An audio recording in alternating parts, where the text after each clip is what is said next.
Almighty and eternal God, who through Jesus Christ has revealed your glory to all nations, please protect and preserve Belize, our beloved country. God of might, wisdom, and justice, please assist our Belizean government and people with your Holy Spirit of counsel and fortitude. Let the light of your divine wisdom direct their plans and endeavors, so that with your help we may attain our just objectives. With your guidance, may all our endeavors tend to peace, social justice, liberty, national happiness, the increase of industry, sobriety, and useful knowledge. We pray, O God of mercy, for all of us, that we may be blessed in the knowledge and sanctified in the observance of your most holy law, that we may be preserved in union and in the peace that the world itself cannot give. And after enjoying the blessings of this life, please admit us, dear Lord, to that eternal reward that you have prepared for those who love you. Amen.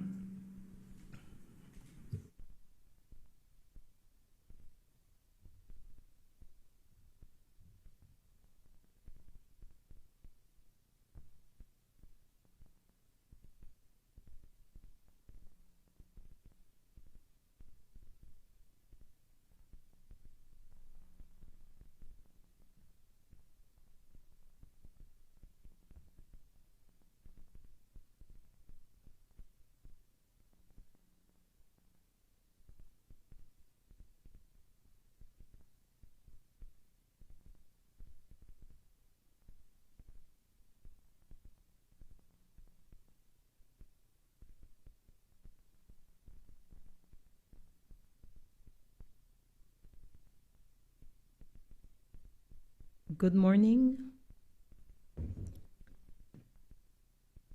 I am asking for 5 minutes so the clerk and I can just conclude a matter.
Oath of allegiance of a new senator. Madam Clerk, kindly administer the oath of allegiance to the new senator.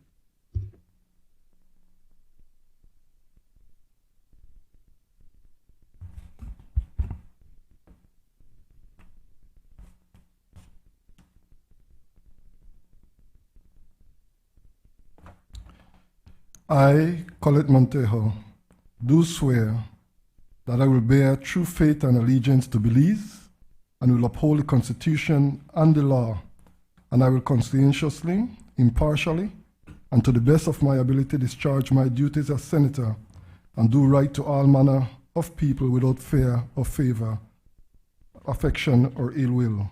So help me God.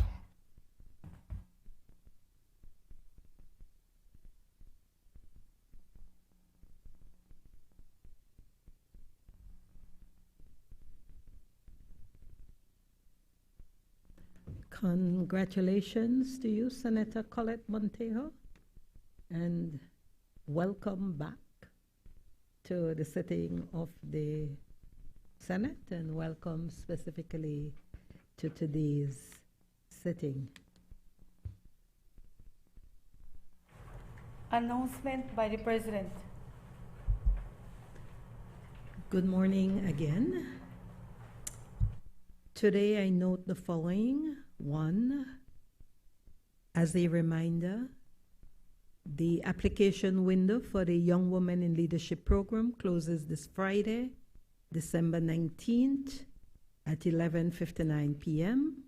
As a reminder, the YWIL program is an initiative of the Women's Parliamentary Caucus in partnership with Parlaméricas, the Caribbean Women in Leadership Program CWIL, and the CWIL Belize chapter and the Youth Department. Its aim is to nurture young women's interests in politics and public leadership. 2, the National Assembly proceeds on recess tomorrow, December 17, 2025, until January 28, 2026. Therefore, this is our last scheduled meeting in this facility. I extend our thanks to the board, management, and staff of the George Price Center for providing us with the space during the period of the renovation and for their warm hospitality during this period. The next sitting of the Senate and committee meetings, therefore, will be held at the renovated National Assembly building on Independence Hill. I can also report that the House Committee conducted a tour of the renovations of the building on December 3rd, 2025. I also report today that the Leader of Government Business and I met with the Prime Minister and Speaker of the House of Representatives to discuss a parliamentary calendar to strengthen parliamentary structure and notice period for the sitting of the Senate. In principle, this was approved and agreed upon, and I will keep you updated on the same. Finally, while not on the order paper for today at the adjournment, there will be an opportunity for members to extend holiday greetings if anyone so desires. After all, we are entering the holiday period. Honorable members, by a letter dated 28 November 2025, Cabinet's recommendation has been signified to the following. 1. General Revenue Supplementary Appropriation 2024-2025, number 2 Bill 2025. 2. General Revenue Supplementary Appropriation 2025-2026 Bill 2025. And 3. Caribbean Development Bank 8th Road Project, George Price Highway, Belize City to Hattieville, Loan Motion 2025. Bills brought from the House of Representatives. I recognize the Leader of Government Business. Morning, Madam President. Madam President, I rise to take charge of the following bills. 1. National Assembly Powers, Privileges and Immunities Bill 2025, General Revenue Supplementary Appropriation 2024-2025, number 2 Bill 2025, General Revenue Supplementary Appropriation 2025-2026 Bill 2025, Justices of the Peace Amendment Bill 2025 and Domestic Violence Amendment Bill 2025. Madam President, in accordance with Standing Order number 49-1, I move that the bills be taken through all their stages forthwith. Honorable members, the question is that the bills be taken through all their stages forthwith. All those in favor kindly say aye. Aye. Those against kindly say no. The ayes have it. Papers. I recognize the Leader of Government Business.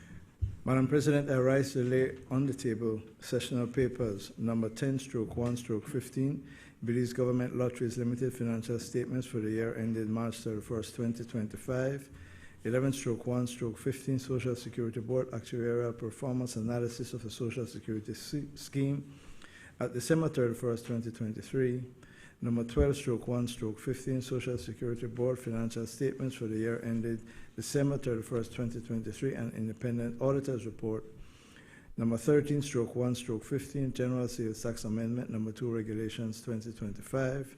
Number 14/1/15, Refrigeration Technicians Licensing Regulations 2025. Number 15/1/15, Environmental Protection Ozone Layer Protection Regulations 2025. Number 16/1/15, Motor Vehicles and Road Traffic Regulation and Transport at Border Points Revised Amendment Number 2, Regulations 2025. Number 17/1/15, Supplies Control Prices Amendment Number 33, Regulations 2025. Number 18/1/15, Supplementary Appropriation Number 2, Schedule for Fiscal Year 2024-2025. Number 19/1/15, Supplementary Appropriation Schedule for Fiscal Year 2025-2026. Number 20/1/15, Senate Amendments Standing Orders 2025. Number 21/1/15, Supplies Control Price Amendment Number 34, Regulations 2025. Number 22/1/15, Supplies Control Price Amendment Number 35, Regulations 2025. Number 23/1/15, Supplies Control Price Amendment Number 36, Regulations 2025. Number 24/1/15, Report of the Auditor General for the year 2015 to March 2016. And number 25/1/15, Customs and Excise Duties Amendment, Schedule 1, Order 2025. Honorable members, those papers are ordered to lie on the table. Presentation of report from Select Committee. I recognize Senator Janelle Chanona, Chairperson of the Women's Parliamentary Caucus Standing Committee. Thank you, Madam President. Good morning, colleagues. I rise on behalf of the Women's Parliamentary Caucus. Senators Galvez, Arana, Senator Pitts, and yourself, Madam President, are all integral members of the caucus, along with our colleagues from the House of Representatives, Honorable Tea Ramirez Garcia, Honorable Dolores Balaramas Garcia, and Honorable Tracy Panton. Madam President, with your permission, I would just like to read the key outcomes to date of the caucus, which are reproduced in the report. The Women's Parliamentary Caucus is advantageously positioned to champion key legislative and policy level actions that seek to address gaps and barriers for women's full participation, including access to key essential services and economic empowerment. To determine its priorities for gender equality and women's empowerment, the WPC has agreed to adopt the 2024-2026 strategic plan as a working document, because it was generated in the previous parliamentary session, towards agreement on priority actions to be implemented by the WPC in this parliamentary session. The WPC also aligns with the position that gender-based violence is at a national crisis level. In 2025, the WPC convened an information session with key stakeholders, including the Belize Police Department, the Ministry of Human Development, civil society groups, including Mary Open Doors, PETAL, Promoting Empowerment Through Awareness for Lesbian and Bisexual Women, and Productive Organization for Women in Action, POWA. As conveyed by these experts, violence against women and girls continues to increase. The rise is driven by several factors and now extends to technology-facilitated abuse. National data suggests at least 1 in every 3 women in Belize has been subjected to physical and/or sexual violence in her lifetime. It is notable that intimate partners or other family members are the perpetrators of the majority of these cases. The data also suggests that more than 60% of abuse victims are not making reports to the authorities or seeking help from available sources. This infers that the true scale of the gender-based violence levels in Belize is much more significant than the official statistics indicate. The government of Belize has deployed resources across the country to support women and children trying to escape abusive relationships. Both government and civil society leaders concede that the relevant and related support, including but not limited to access to shelter, counseling, and legal aid, require increased resources, structural, technical, and financial, as well as legislative reform to respond to national needs. In addition to the individual review of proposed legislation, members of the Women's Parliamentary Caucus have also participated this year in awareness activities during the 16 days of activism against gender-based violence under the theme Unite to End Digital Violence Against Women and Girls, which focused on online abuse, tech company responsibility, and creating safer digital spaces while highlighting the 30th anniversary of the Beijing Declaration.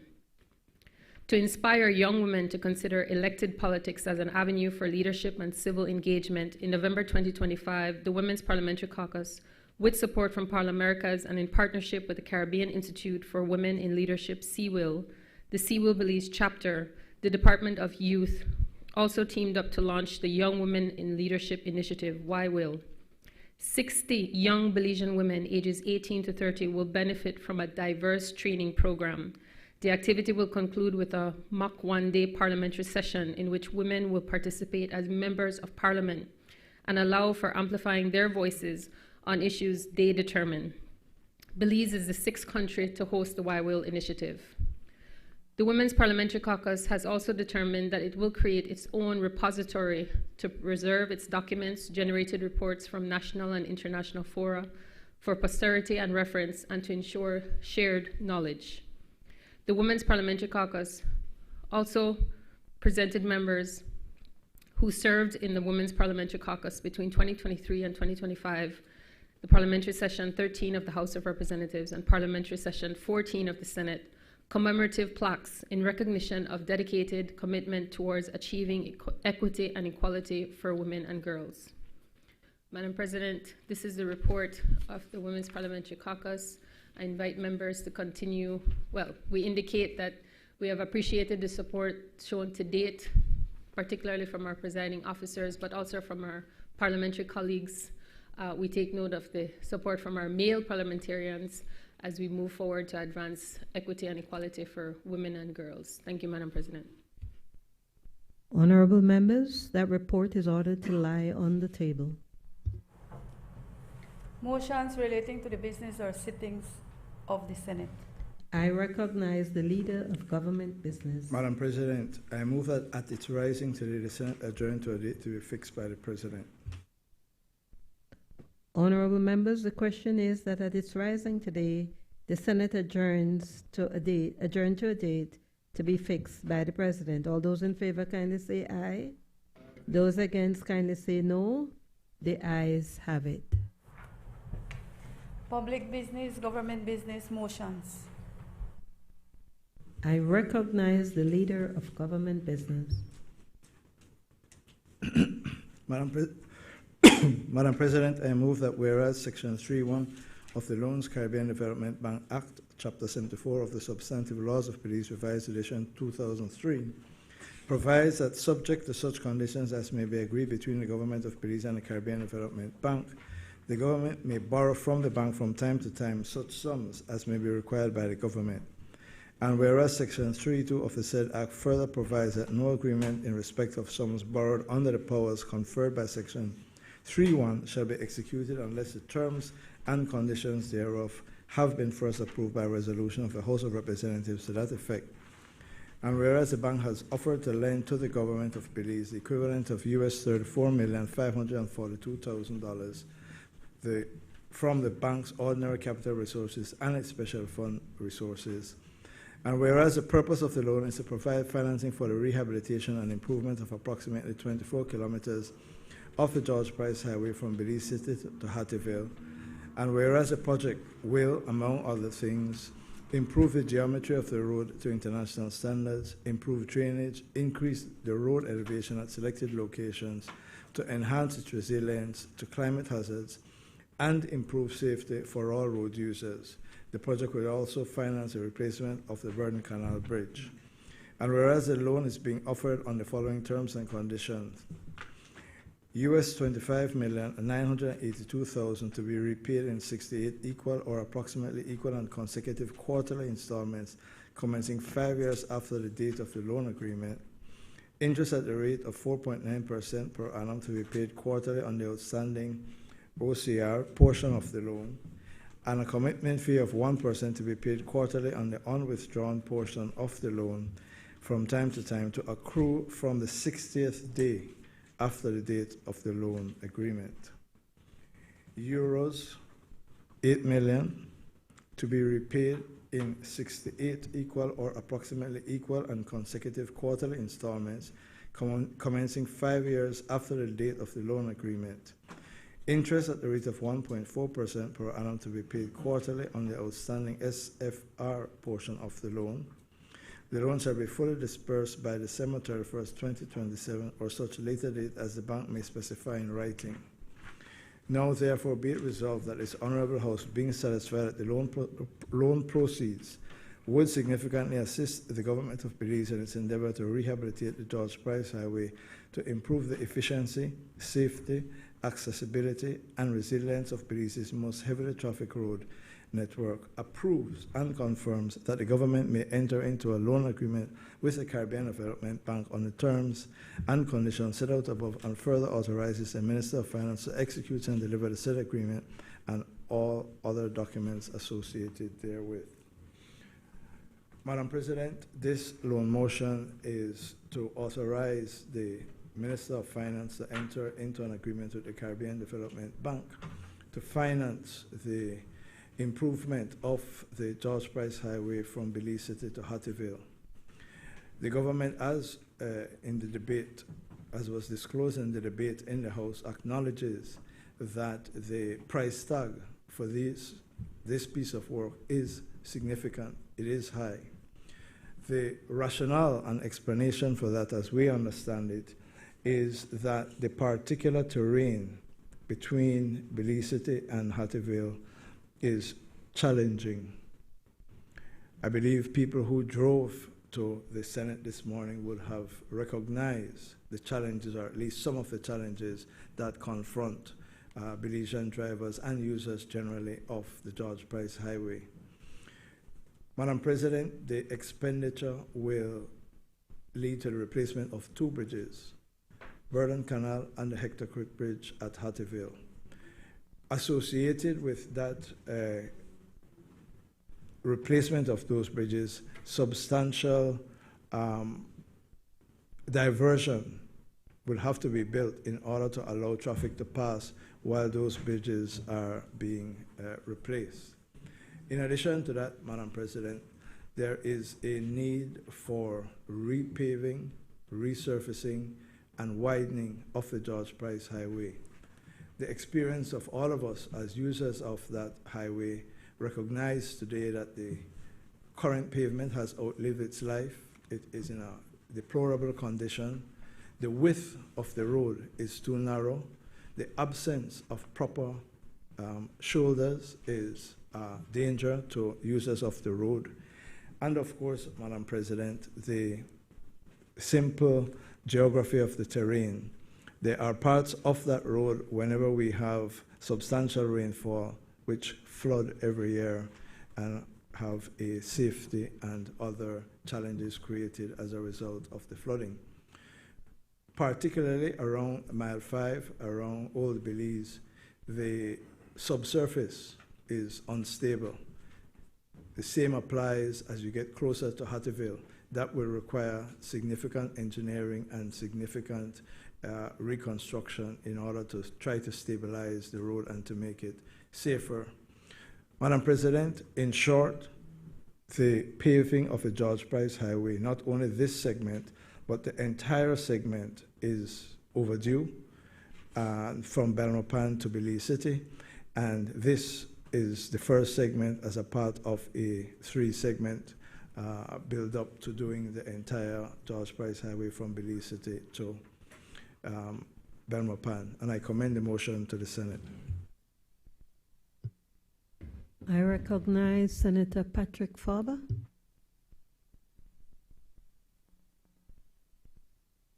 Good morning, Madam President. Good morning, colleagues. I begin, Madam President, by a sigh because I've gone on the record to say that there is not a single time that you come to this Honorable Senate that a loan is not before us. In my short time here, I can't recall any of them. But worse, in the House of Representatives, where I've been for the entire time of the People's United Party, so I've been continuous in one or the other house, And every single sitting, Madam President, there is borrowing. And we on this side of this aisle absolutely demand that this government stops this reckless saddling of our children and our children's children. Now, before they start jumping up, Madam President, we are concerned, but we're not as concerned about the reason for which you are borrowing this money, you know. The point we want to make first and foremost is that you continue to borrow, you continue to saddle the Belizean people, you continue to saddle us not only now, but all the way down the road in the future. So we have to see our children and our children's children.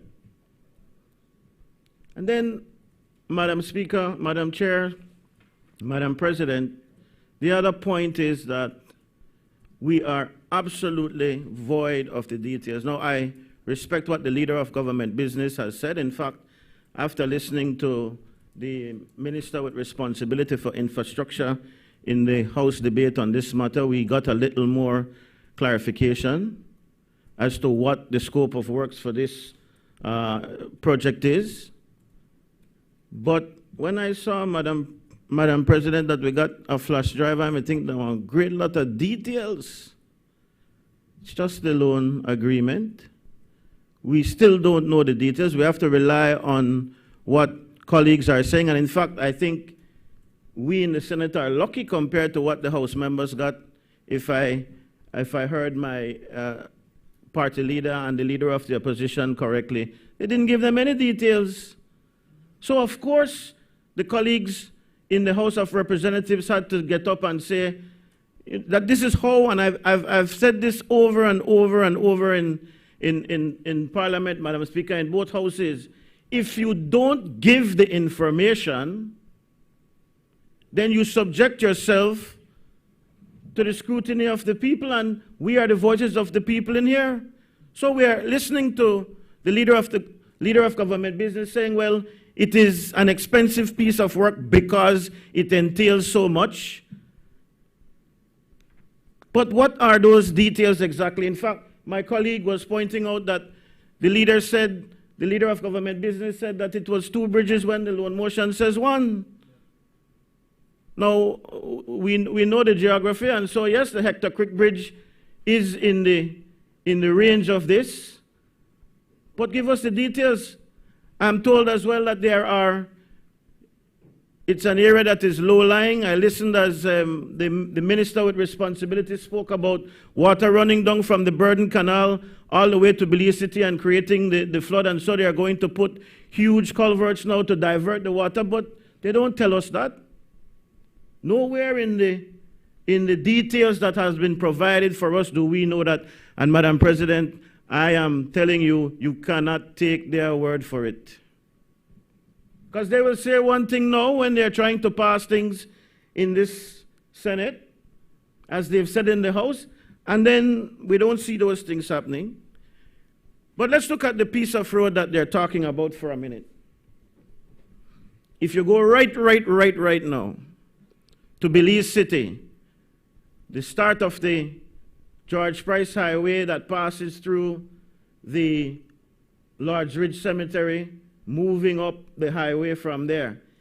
That is a piece of road that has been climate change rehabilitated by this administration already.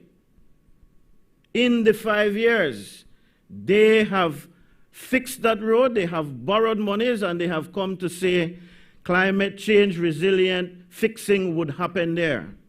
And you go and check it right now. In fact, passing through the cemetery, leaving Belize City, especially where the road ventures off into the Y. If you have to be coming from Belize City up this way, talk about those who have to travel on that road, it is terrible. One side is passable, but the other side. And then all the way up, you go in front of Militia Hall, you go in front of Mirab's warehouse there, Nando's warehouse, all that road is flooded. So I am hoping that when you say, and I make this point not only for this loan motion and this particular project, because it is everywhere they claim they have built a climate resilient road, that the road is falling apart. We can go on the Northern Highway. The piece of road that they just fixed leading up to the Halover Bridge. Another piece of road that they claim they did climate resilient work. And you will see how that road has terribly deteriorated. They blame the UDP for the ramp up to the new bridge. Some people call it the Deanborough Bridge, some people call it other things. Worst pieces of roads, and these all fall onto the same, it's a tributary of the same highway. So my point is, if you are going to borrow these monies, and then what they will tell you, Madam President, is that, oh, well, it's not the government that is to be blamed only for this. In fact, the government cannot be blamed because the government did what they were supposed to do, because the CDB or whichever other lending agency, no one just lend your money just like that if you're not putting the monies to the proper use. Well, the Belizean people can testify, if they wish to do so, that the works that you have done, that you claim to be quality work, that you give contracts to, and you say that these contracts are given in a manner that is transparent and it's only the best people who bid on it, all of these projects, we could start, I can go on to name them, the Ramata Road. I heard the honorable member from Corozal North in the House of Representatives speak about that Ramata Road, that it frustrates the minister because the road is terribly deteriorating. Another road that was built under the guise of quality work for climate resiliency.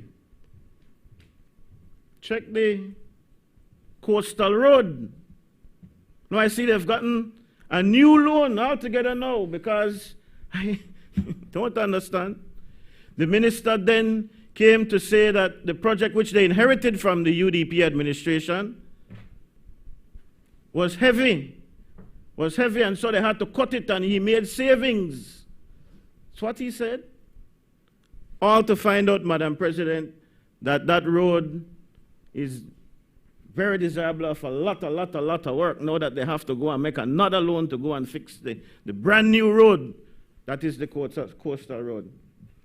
I heard my friend, the leader of government business, speak about this being the first phase of fixing the road. It's not, sir. In fact, they've come, I believe now, twice to ask for monies to fix the portion from Democracia to here. That was when we complained about the $3 million plus per mile price tag from Democracia to Belmopan proper. Well, this is worse, but I will listen and I will hear. But again, where are those details? How much will the Hector Creek Bridge cost? How much will the Burden Canal Bridge cost? The road will be widened. I heard the minister said 2 lanes in some cases and 3 lanes in others, because there will be at least a passing lane. They will fix the shoulders. I'm hoping that all of these things come to fruition, but the truth of the matter is you don't give the details because you don't want the people to know what details you are to be held to later on. The reason why that piece of road, and I'm no engineer, but what I've learned in my years of being around Belize is that if you don't have proper drainage, the road will eventually give way. They had hot mixed a piece of the Lord's Bank Road to go to my home, and because water settles in one area, it gave way. So all of these areas where you're not building the proper drainage, now see that they're putting in the drains in Ladyville, going up to Boom Cutoff and so on. That's the way it ought to have been, and that was why my friend, the minister, quickly corrected the honorable member for Freetown. I'm sorry, for Mesopotamia, when he pointed out that the portion of road in front of the flour mill from Belcan upwards cost $2 million plus per mile, and he quickly corrected him to say, well, that cannot be compared to this project because that project had infrastructure before. Yes, it was the infrastructure of the United Democratic Party government that built those drains, that built the bicycle passes, which they have now transformed into other things. And that is why you can have a proper hot mixing there. And even that hot mixing I'm not sure about, because I saw that there was a portion that waved terribly. They had to come back, lay it over, and then do it again after that again. But I suppose that is in the contingency. Madam President, this motion also, while it contemplates the borrowed money, it also puts us on the hook for, what is it, $17 million that the Belizean people have to find, taxpayers' money. $17 million. It's not only the loan from what we read in the agreement. The counterpart funding is $17 million. And again, this is a piece of road that is very, very necessary, and it could have been avoided if we had done the work properly from the beginning. And again, I know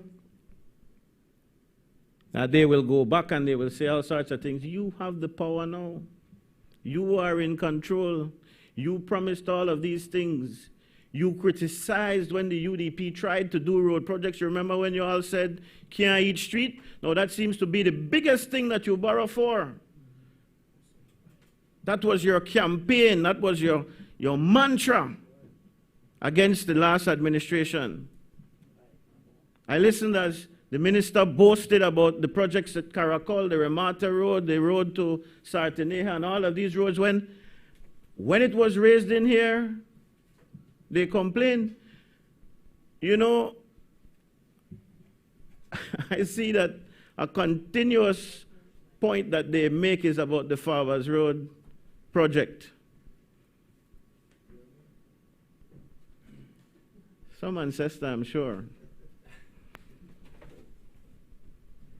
But they complain about the price tag for that. And I suspect, in fact, I don't suspect, I know those who know that it was not just the construction of a road either. It's just what you are saying is the case for Belize to Hattieville, where there is need for drainage. The water running from Burden Canal runs down to the city, as the minister said.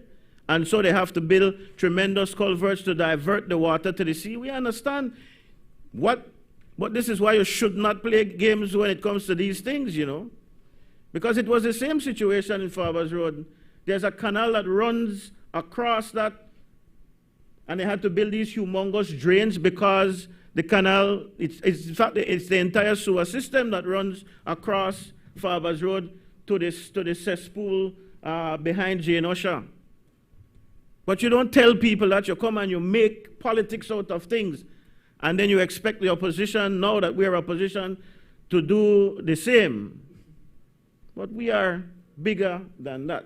And so I would want to see the details. We would want to see what is costing us so much.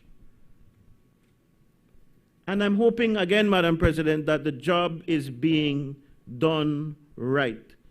That this project includes the kinds of drains that they're building now in Ladyville, because for years they wasted money there, including a whole hot mix session under this administration right after the election that is broken up, or that the road floods in Ladyville again because the proper drains were not put in.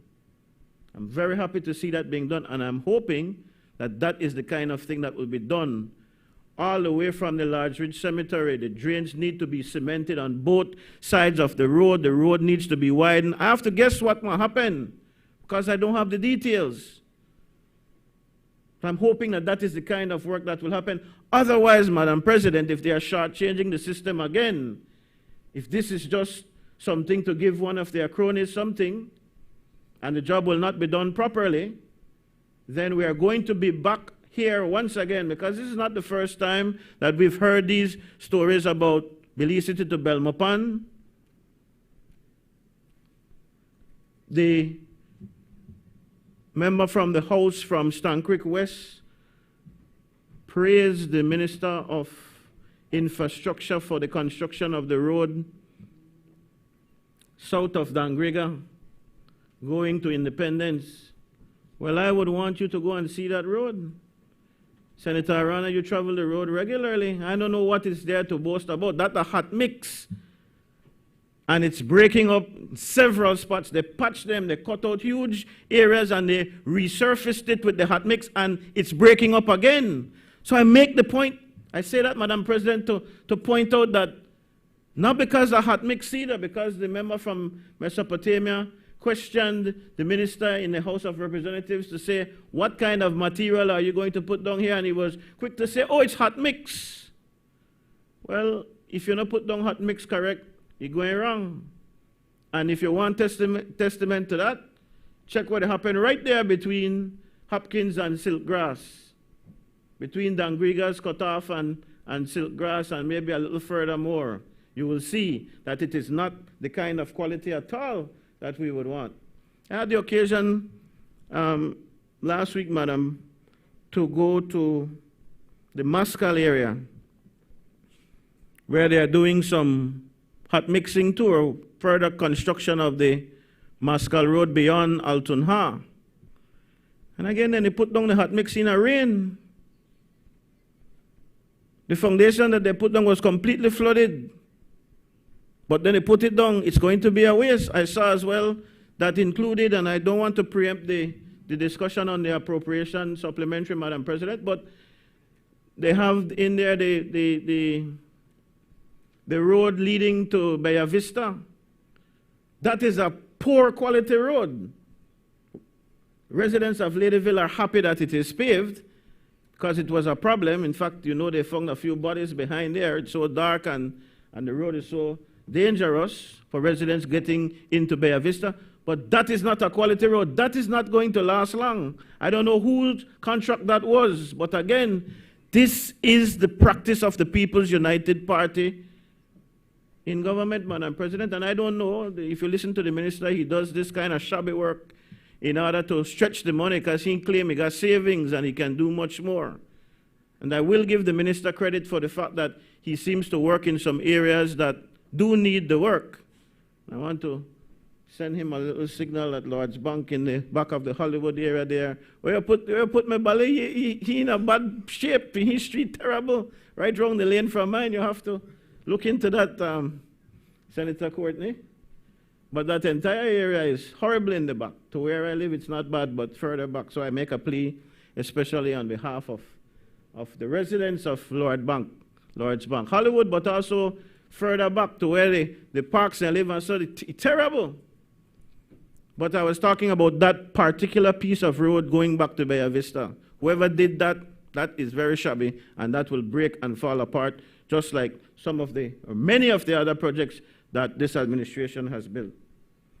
And so, Madam President, while we support the endeavor to fix this piece of road that we all agree is very important, our caution is that, one, the work that is done is the kind of work that needs to be done with the proper drainage, with the widening, with the safety measures. Again, we don't see any of that. We don't know what's going into this project.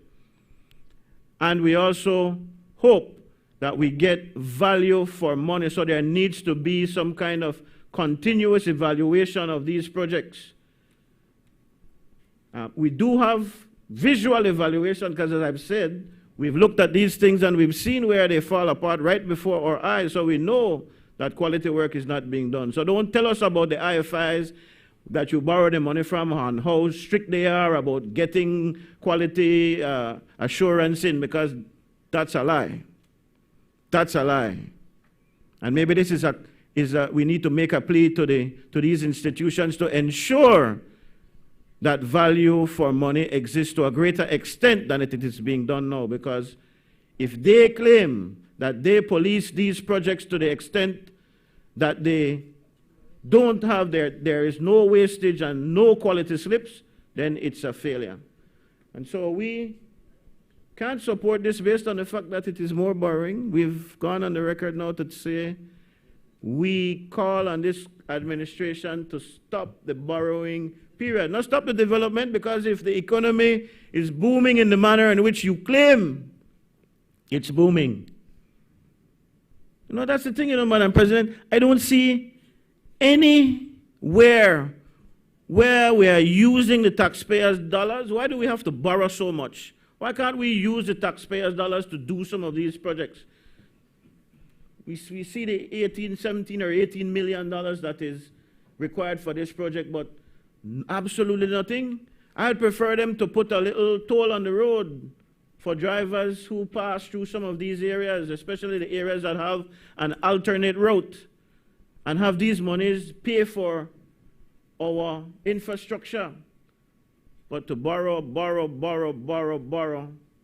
that is a recipe for further disaster. And so we do not support the loan motion. We support the efforts. And if they were to give us what we want in terms of the details, which I lament, is regrettable that they've not done so. Thank you, Madam President.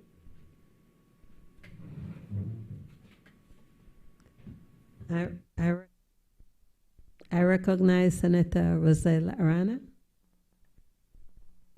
Good morning, Madam President. I'd like to refer to my notes. I rise to support the Caribbean Development Bank 8 road project, George Price Highway, from Belize City to Hattieville, loan motion 2025.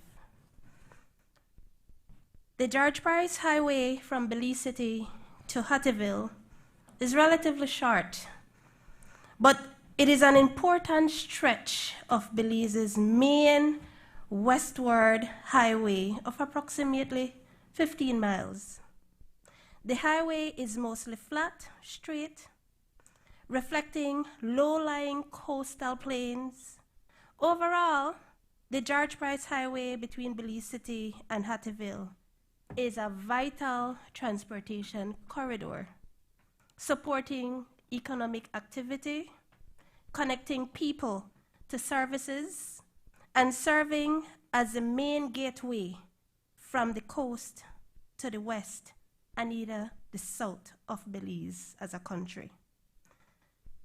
There are major notable challenges, which everybody more likely will be mentioning, that affects this 15 miles of highway. Flooding, which has prevented the use of roadway during rainfall events. Classification of the pavement condition as poor. Some people would refer to it as pavement distress. Additionally, the absence of shoulders, variable wide widths, inadequate lighting, and I can go on to mention. But what is notable is the gradual sinking of the road at various locations, including Old Belize, where weak subsoils were identified. The approval of this loan, motion, and project will aim at improving the condition of the road, with enhancing its efficiency, safety, accessibility, and resilience.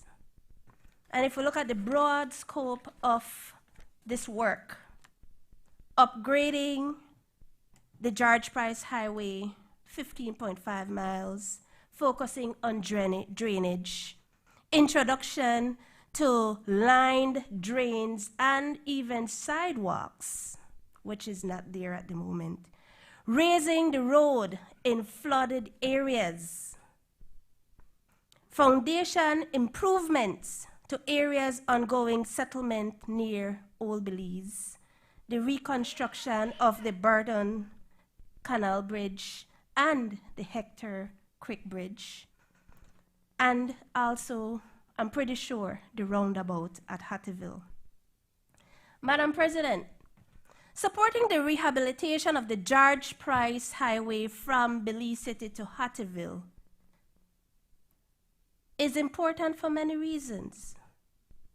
It serves as a major transportation route.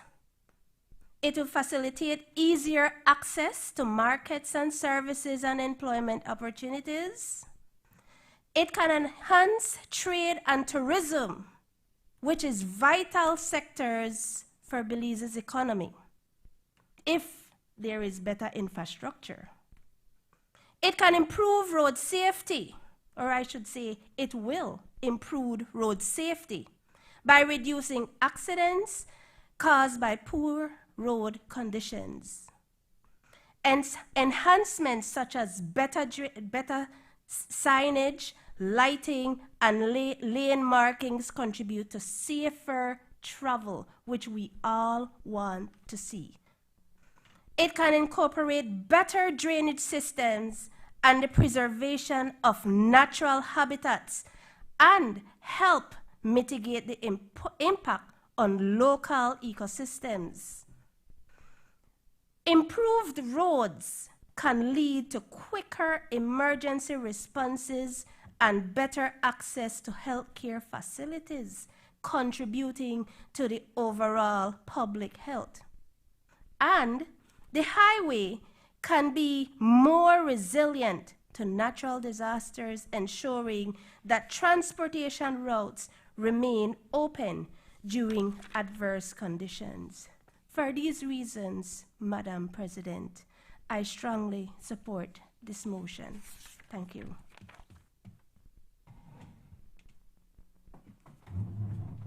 I recognize Senator Kevin Herrera. Thank you, Madam President. Madam President, I looked at the motion and I looked at the accompanying information. I was, quite frankly, similar to Senator Farber, expecting more information with respect to this motion.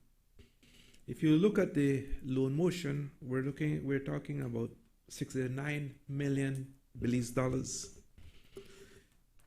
This is not a small sum, Madam President, and so I believe that for the administration, for the government to ask support for a loan motion such as this, that you'd expect that more information would have been provided.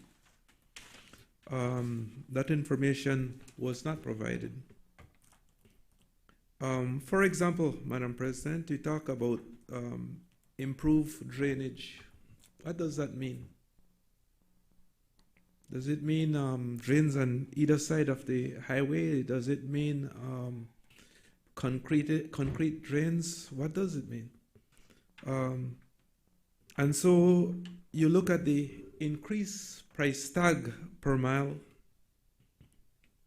and you see these types of wordings, like I said, improve drain, increase the road elevation. What does that mean? Does that mean a couple of inches, a couple of feet? What does that mean?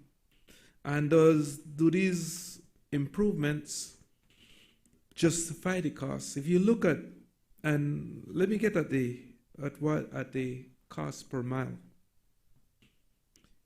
If you take the cost per mile, so we're looking at 14.9 miles of road, Madam President, that is being proposed to be built.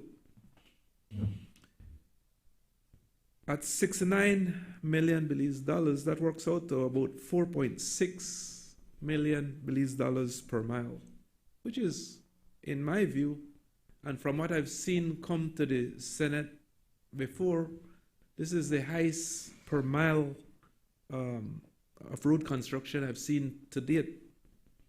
Now, I know that the leader of the government business said that there are 2 bridges included in here. In the motion has 1, but he said that there's 2 bridges in here. If you add the $17 million to the $69 million, Madam President, you come up to $86 million.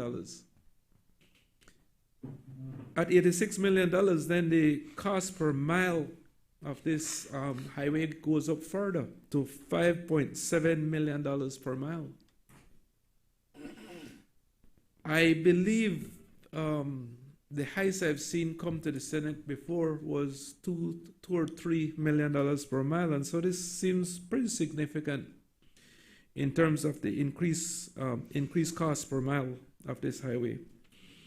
Again, it may well justify the cost, Madam President. All I'm saying is that with the absence of the information to really verify that it makes sense, it's difficult for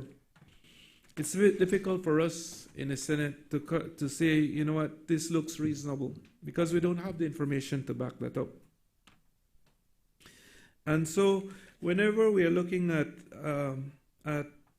loans, Madam President, that we'll have to be paying back for many years to come, I think that the first payment for this is within 5 years, that these types of obligations, loan obligations, will be with us for a long time. And so it's important that when we make decisions like this, that we have all information so that we could make an educated, an informed decision to support or not. It's difficult to make that decision to support or not, Madam President, simply because the information is not there to back it up. And so I believe that the government, that the administration owes Parliament the responsibility, Madam President, that when they come and ask for support for loan motions like this, that they provide the type of information so that we could make that informed decision. And that is not the case today, Madam President. So in my view, it's difficult to support the project when we don't have the information to verify what they're saying. Thank you, Madam President. I recognize Senator Hector Guerra. Good morning, Madam President, Belizean public.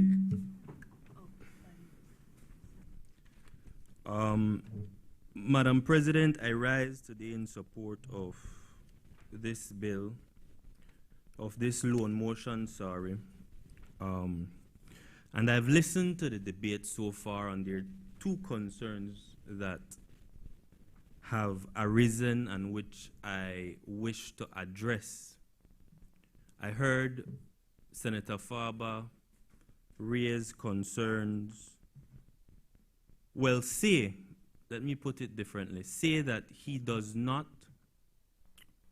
is not against the reason behind the loan motion, but he raised concerns as it relates to quality, as it relates to details, and I wish to address those points for the benefit of the Belizean people. I wish to say that what we're being asked to support is a vote that would see to the improvement of one of the most trafficked parts of the George Price Highway. A part of the George Price Highway which is sinking and which is susceptible, which is vulnerable at the moment to the elements, including the rising sea level, including whenever it rains significantly. Portions of that road, including the portion that it's in front of Old Belize, including the portion that is around mile 10, constantly go underwater whenever it rains too much. And we as a country cannot afford to see that part of the road inaccessible. It is vital to commerce, Madam President. And so let me address the details and let me assist. Members of the Senate, Belizean people, we're being asked to support a loan that will see the rehabilitation of roughly 15 miles of road. The rehabilitation will see the hot mixing of that 15 miles of road between Belize City and Hattieville. It will see the widening of the road shoulders as they now stand are not sufficient. Whenever a car has to overtake, whenever there's a risk of an accident, the shoulders are not wide enough to allow a car to pull off at present. The improvements will see the installation of new culverts that will allow for water to seep away and not put the road under. The improvements will see a new road base so that the road will now be elevated. Now I hear the concern about, well, how high will this road base go? But that, I say, is a matter for the experts, the engineers who will guide us once the loan funding is approved. The improvements will see, as has already been said, the replacement of two bridges, the Hector Creek Bridge, as well as the Burden Canal Bridge. It will also see the reconstruction of the Hattieville roundabout, I am told, Madam President. And so when one looks at these improvements, I hear the concern, but these are the details. This is what we're being asked to vote and support. It's a support that we're being asked towards economic resilience, towards environmental resilience, and to ensure that we at all times have access to this critical road network and to Belize City. So those are the details. Now, if we're not against the reason behind the loan, the only things left are perhaps the terms of the financing or the quality, the execution that will follow. So let's look at the financing. All in all, this is financing that we're being asked to support that will benefit what is a productive asset in this country. Day in, day out, trucks use that vital piece of road to go to the port, to deliver goods. Entrepreneurs need that road, Madam President. So when we look at the financing is coming from a bank called the Caribbean Development Bank. This isn't a commercial bank. This is a bank that exists to support the sustainable, and I stress, sustainable growth of Commonwealth Caribbean countries.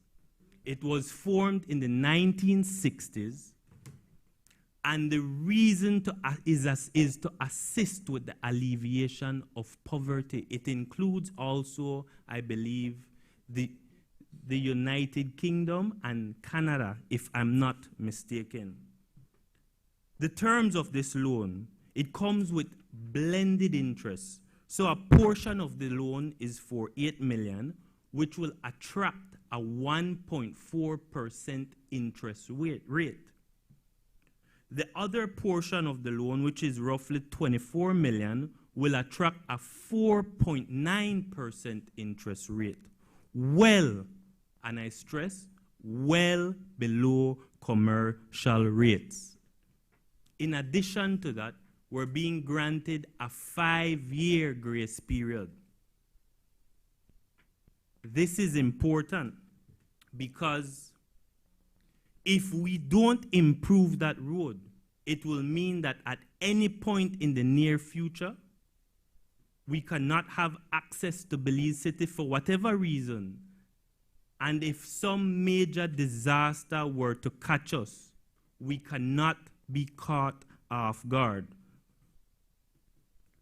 The last point I want to address has to do with the quality of the road. I made inquiries as I heard the concern, and I'm told by the Ministry of Infrastructure that the road development construction will be overseen by foreign consultants. I'm told that these IFIs have strict design and construction standards, and their interim reports, interim inspections that need to be carried out as the road construction is executed. In terms of return for money, return for investment, I think I've already addressed the need, the critical part this plays for entrepreneurs, but more than that, for the average citizen. What does it mean? It means that your travel to Belize City will likely be reduced once the time it takes to get to Belize City will likely be reduced once the road is completed. It means that your cars will not have to suffer the wear and tear that they currently undertake. It means that goods that travel to Belize City will be able to reach in less time. And so, Madam President, while I'm conscious and I understand the concerns, I think when one looks at this in the round, it's really about safety, it's about economic growth, and growth that comes on what I call fair and manageable terms. And so I respectfully support this motion, Madam President. Thank you. I recognize Senator Janelle Chanona. Morning, Madam President. I will align myself with the comments in terms of the information, but as I sit here listening to the debate, Madam President, I can't help but feel that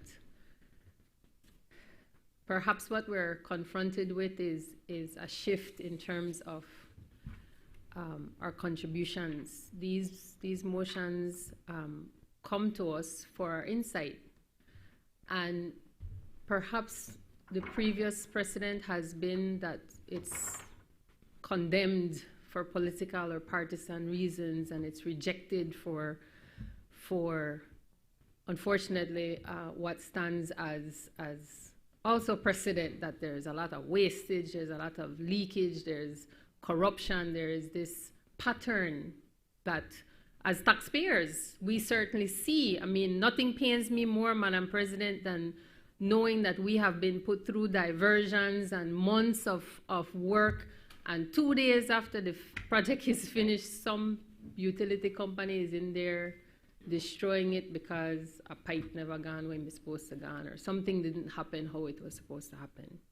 So I will only say, Madam President, that I think informed decision making, even with these types of works, benefits from that inclusive insight. Because I note that while colleagues are saying this is a significant amount of money, I'm sitting here thinking, looking at what water has done, and some of those engineers will tell you what we're dealing with on the Northern and Western Highway are underground rivers. So I'm sitting here thinking, perhaps if there was the benefit of these numbers, we could even be sitting here saying this is not even enough. Right. And then not be surprised, but certainly disappointed that there's another supplemental. So I just want to reiterate and align with the contributions that the information should not be withheld, because certainly I think the Senate has shown that we read and that we bring, I would like to think at all times from our individual perspectives, constructive criticism and how do we strengthen? Because, Madam President, I am a motorist, I am a cyclist, I have loved ones who ride that road every day. So we know all too well personally how many loved ones we have lost to our highways. Road traffic accidents account for, I think, one of the top 5 reasons Belizeans die I think we have yet nationally to calculate the loss even to our human potential to road traffic accidents, but certainly just in terms of loss of life. And so I would like to see that these types of projects benefit from all of us coming to the table and saying, well, you know, this is where a speed trap would be great. This is where a sleeping policeman would be great. This is the route for the diversion, informed by the community, because I don't know if that's being done, and if that's being done, great. But again, we're here now, and I would just like to say that I support fully that the debate here in the Senate is always elevated, that we're always looking to contribute, but we can only do that with the information. And I hear even senators saying, I am told. That's great that you were told, but how does the rest of us get the information? So I would just say that it comes here because we have this opportunity to contribute, and I would like to be in a position to contribute on the basis of the information. That is not to say that there is plugs and there's aha, I got you here. No, but let's make sure that when we're borrowing and when we're putting forward to the CDB, to all of these IFIs, that we can do so knowing that we are putting forward what we're supposed to be putting forward. So I would only end, Madam President, with calling for certainly that we see that this particular piece of road needs that refurbishment and that renovation, and I think a lot of it will be a complete overhaul, again, based on what we know, and it will be taxing for all the people that have to come to Bemopan every single day. It will be a painful gesture, but let's make sure that when we're doing it right, and when we're suffering, we know that it will be worth it in the end. Because, Madam President, that is the burden and the joy of knowing that as a taxpayer, this is your taxpayer dollars at work, and seeing it at work and benefiting from it, but making sure that we're invested the whole way through and not just at the out. I want to be here at the beginning to make sure that in our roles here that we can contribute meaningfully. Thank you, Madam President. I recognize Senator Linsford Castillo. Thank you, Madam President. Madam President, I rise today in full support of this motion authorizing the government of Belize to access financing from the CDB under this 8 road project, which, of course, it states the rehabilitation of the George Price Highway from Belize City to Hattieville. Madam President, I sat and listened to the exchange, but in particular, when I listened to Senator Farber, I can't help but see that I am disappointed, and probably I caused that by myself, because I am an optimist by nature. I always think positive and expect the same from others. But I say that to say because I would have thought that this motion would have be supported readily. Because at the end of the day, in this project, that will benefit all of us that use that stretch of road. Not only PUP drive the road, or UDP, everybody uses the road. Huh? I am saying the road, it benefits all of us. Not only if it benefits the PUP, that is what I'm saying, Senator. But at the end of the day, we have to learn support when it's needed, and we're not just going to oppose sake. And that is what I see the opposition doing. Again, I disappoint myself because I should expect better. But, Madam President, this particular project, I only support it because I see the benefit of it. But I support it, Madam President, because it is a bit personal for me. I live on the George Price Highway. I live in Hattieville. The George Price Highway is a part of my address. Senator, when I give my address, I live, you know what my address? My address, I live at the corner. I know, okay. I live at the corner of Ralph Fonseca Street and George Price Highway, Madam President. You can't get more PUP address than that. In the middle. Smack in the middle. Right? Right by the roadside. That's the way I live. So this is personal to me. And I am looking forward to see this project materialize. Because like many of us, I use the George Price Highway every single day. And I've seen a lot traveling on that road over the years. And I see why this project is absolutely going to benefit not only infrastructure-wise, but it is going to be a key to national development, Madam President. And growth and development comes with a price. You know, free. When this government decides to approach a bank like the CDB, another IFIs, it is strictly to grow and develop this country. We know the play, we know the waste time.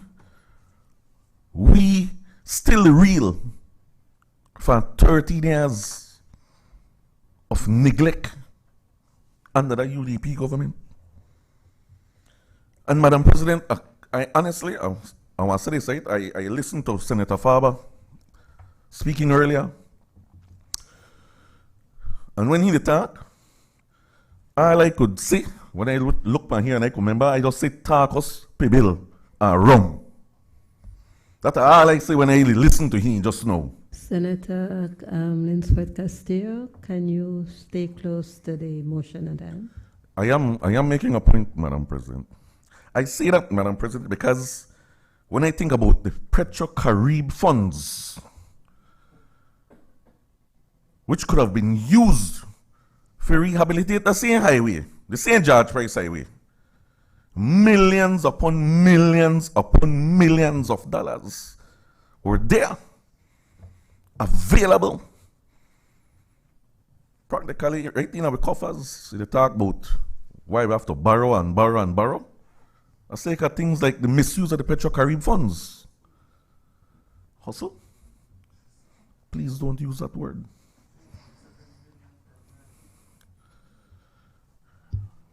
Senator, I am asking if you can be mindful of Standing Order 40 to maintain a silence while another senator is speaking. Thank you, Madam President. But the government is doing the right thing. And that is why we are here today, coming before this honorable House, being transparent, being accountable. Unlike the last UDP government, they never depend that. They may think they're bigger than the house and just spend money, borrow, right, without any accountability. And that's why they got into trouble. And that's why the court do an unprecedented judgment against the former Prime Minister. For everything, so if you're not being accountable.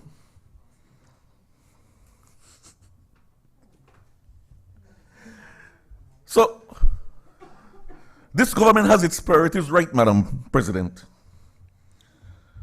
And Senator Faber talked about, we used to say that nothing eat streets. And now we do the same. No, that is absolutely not true. The reason women accuse you that we can't eat streets is because infrastructure, road work, was not prioritized. It was used for something else. And the road work somebody disguised. I know what I'm used for. But if I could read between the lines, I don't know what they talk about.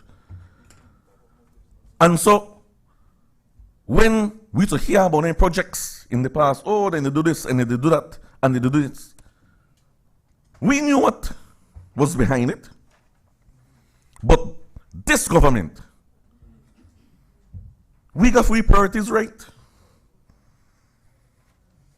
And so, we could look at practical examples of the works of the past. Senator Faber talked about Faber's Alley, not Faber's Road, because that name Faber's Alley, as far as I'm concerned, because it is so narrow. It is so narrow that two vehicles can't even drive side by side. So, that is a legacy of the United Democratic Party when it comes to infrastructure. Not to mention the Chetomal Boulevard. Something I still don't think Senator Cordin they opened that thing yet. That you know. Still, we could drive that right now and you could see the horrible condition, especially coming off the bridge going towards the George Price Highway. Yeah. But it shouldn't have stand so. If only so effective when it comes to infrastructure. In fact, as the ability he get in a condition, did never repair. Always been a problem. And that's something where this government will have to solve and will solve. Because we are prioritizing, my brother. I just say we have our priorities in order.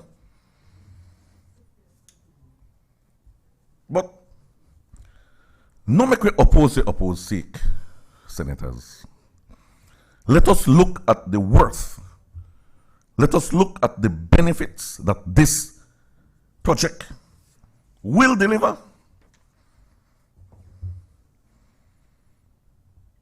And so, make a close, Madam President, because I just want to close by saying that I support this motion and I want to encourage my other colleagues to do the same. Thank you, Madam President. I recognize Senator Gabriel Zetina.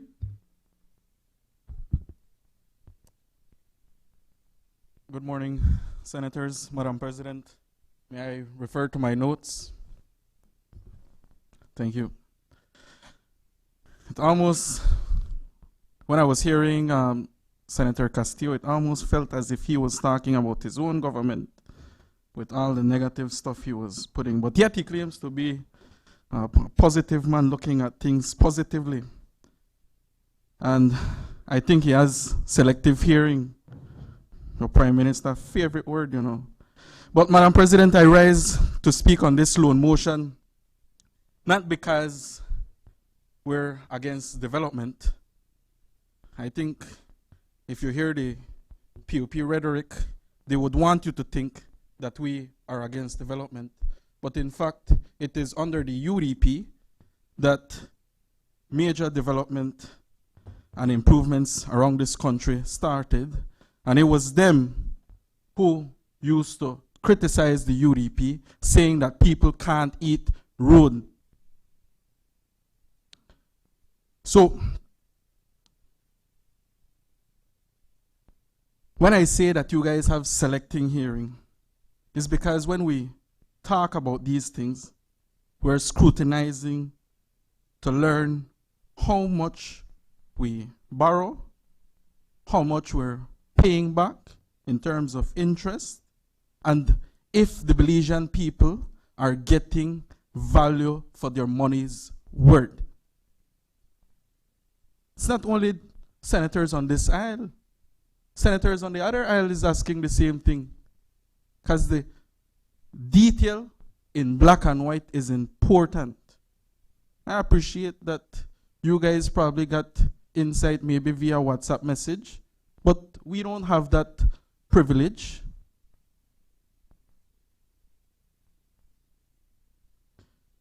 Madam President,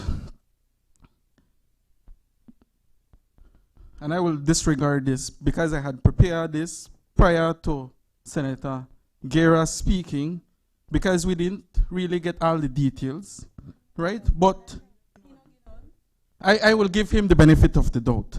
But 24 kilometers, or the way they've been describing it, realistically it is 14.9 miles for 35 million US. Let's approximate this. It's 34 point. But I want to round it off. 35 million. So the total amount, when I look at this, it is mile per road, we're looking at an approximate 4.7 million Belize dollars per mile. Listen, man, you spoke already, you have to listen, because that's why when you talk and you speak and you say, not only UDP or PUP will be driving this road. Who came up with that? You have to learn to listen, sir. I want to be respectful towards you, but... And then the total interest.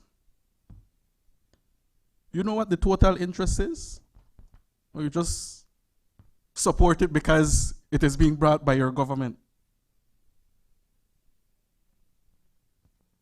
Simple maths, you could run it through Google.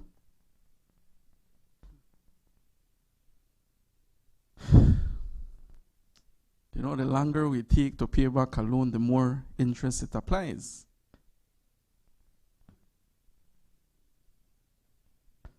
Right?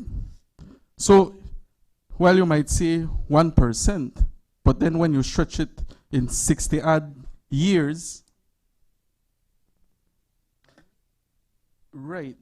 But there is two sets. There is an 8 million plus, and then there is a second one for the 25 million. The 25 million is 4.9%, and then the 8 million is 1%. But I will focus right now on that 25 million, and if we add that 1% commitment fee, based on my calculations, we're looking about 66 million stretched out in, how many years is it? 68 years? Or 17 years? Okay, I stand corrected then.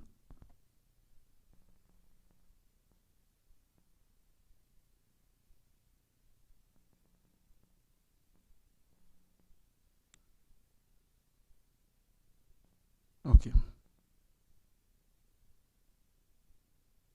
But yes, it is still a lot of interest indeed. And this will not begin to be repaid back until 5 years from now. You guys predicting that you will no longer be in government then, leaving the bill for someone else to deal with.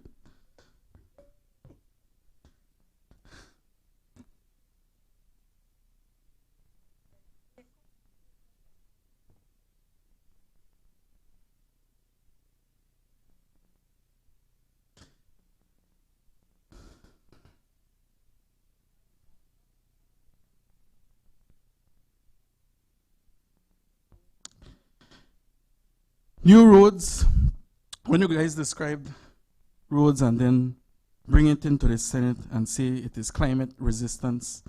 That does not mean that you guys get a free pass, and you can bring whatever amount you want.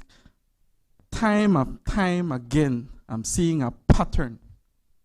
And this is not political rhetoric, but when you guys were in opposition, you guys spoke against building of road.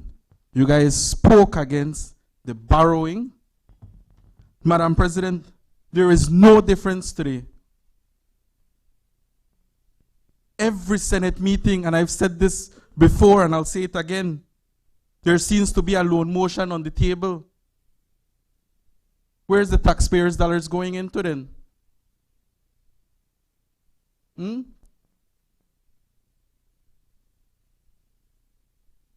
Everything is being financed.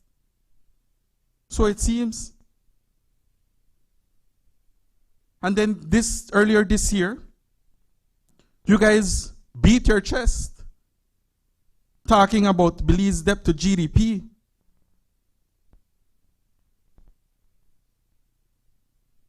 Now, I see that as a lie. Because the amount of borrowing we have, you guys should be ashamed.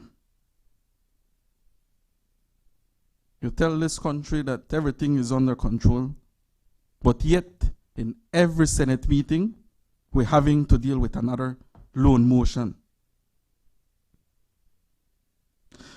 Madam President, the real issue here is the fact that we do not have all the facts.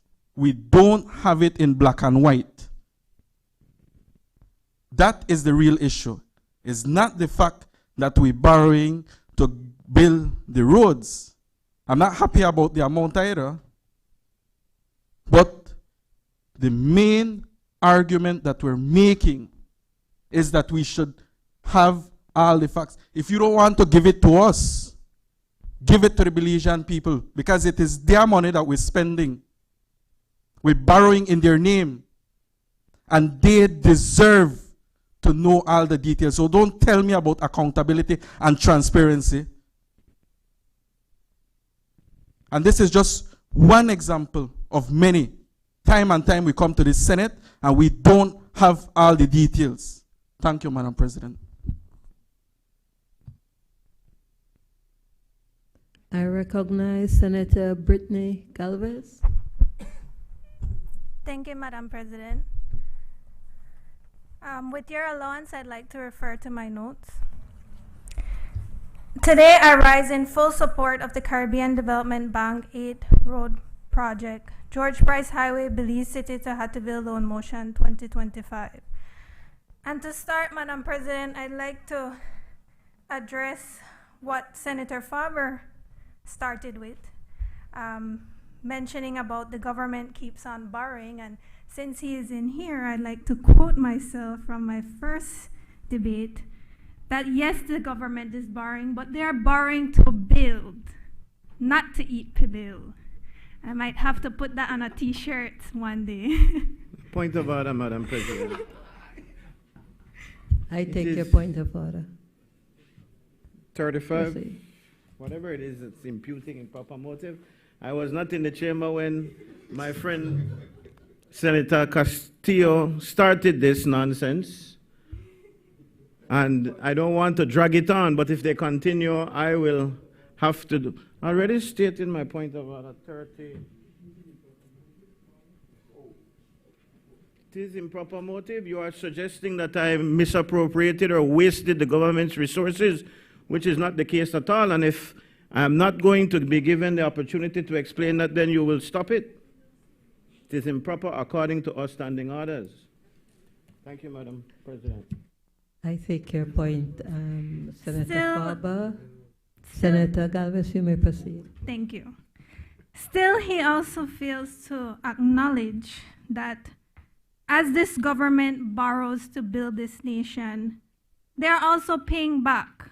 And as the Prime Minister shared, $126 million in this fiscal year alone. So today, this motion before us is not merely about approving alone, but about ensuring the safety of our commuters, the resilience of our roadways, and the advancement towards the full upgrade of our George Price Highway. It is about investing in one of the most important transportation arteries in our country, upon which our economy, our communities, and our people rely.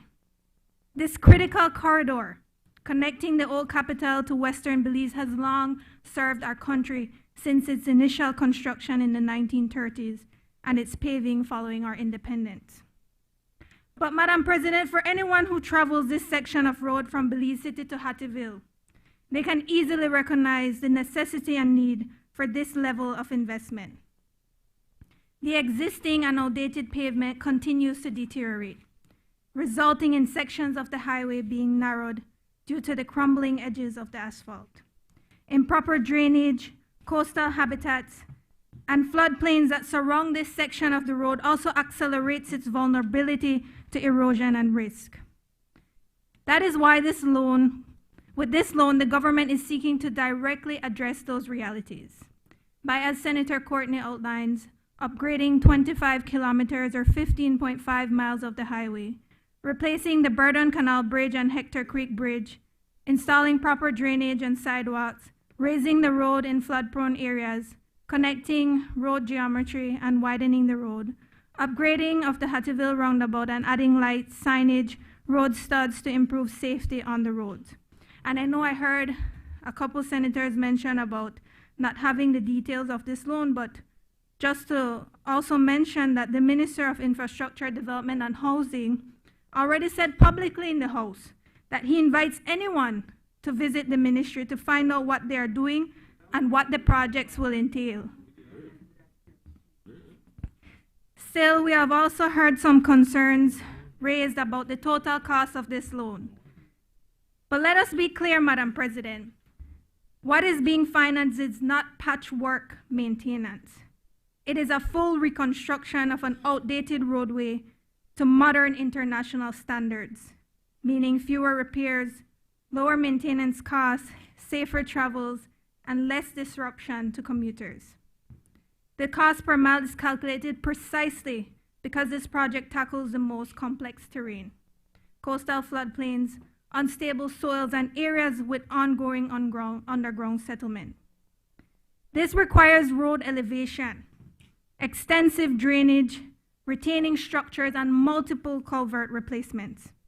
And if you ask any engineer, they will tell you that building correctly in these conditions come with a price tag.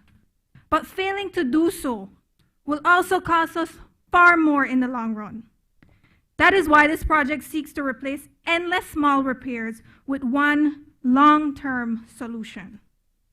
And because the loan blends ordinary and concessional resources, includes a grace period before repayment, and spread costs over the lifespan of the asset, it will also deliver a road that would generate value long before repayment begins and long after the life of the loan. Therefore, Madam President, we must consider the human dimension of this loan. And I know Senator Faber always likes to mention about saddling our children and our children's children. But it is these same children who will benefit from a safer road. The public servants who will leave home before sunrise in Belize City to travel to Belmopan. The youth traveling from Hattieville to attend high school in the city. The tourists seeking an inland adventure.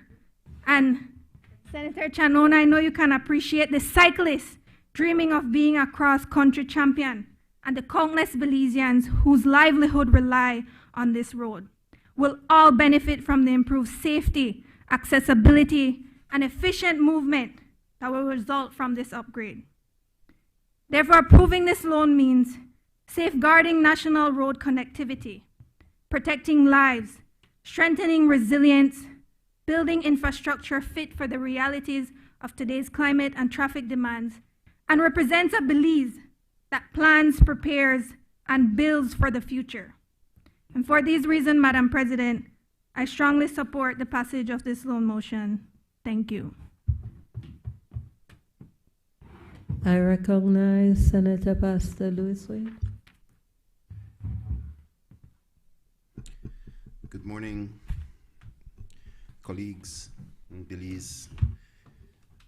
I rise to speak on this particular loan motion because it is close to my heart for various reasons.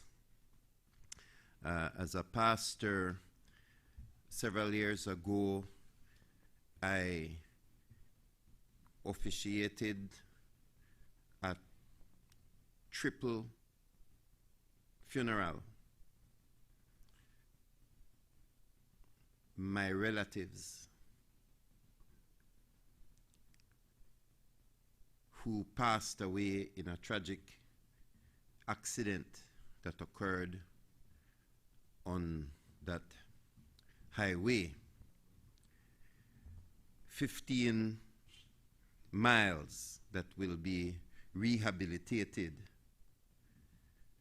and the accident happened in the 5-mile stretch that is considered to be repeatedly problematic. Just 2 weeks ago, there was an accident with 4 young members of my church. Four of them were in the very same vehicle, which it hit a dip in the road and the vehicle flipped. Thank God they walked out alive, or our church would have had a quadruple funeral for very young, productive people in their 20s, Gen Z. So this bill, in particular, is of concern to me. But every single bill that I have spoken on, the end result that I keep in my mind is the people. The people of Belize, the people who use and traffic the road. And I know that there is talk from the different sides of this Honorable Senate as to the benefits, the costing, etc. of this highway. And I think everything that has come so far from the different sides of the House are important. But I have to talk a little bit about the road condition as it relates to the waviness of the road, the edges that are razor sharp for tires. There are drops that are 6 to 8 inches in certain parts, very narrow. And then as you approach Belize City, there is the stretch that has been called in front of Old Belize, Barton Creek Bridge, etc.,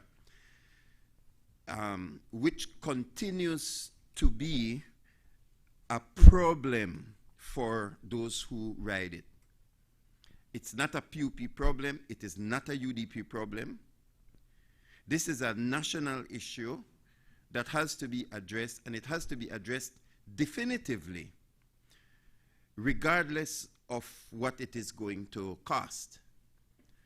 But when I see cost, I want to ensure that the remedy is going to definitively fix the problem.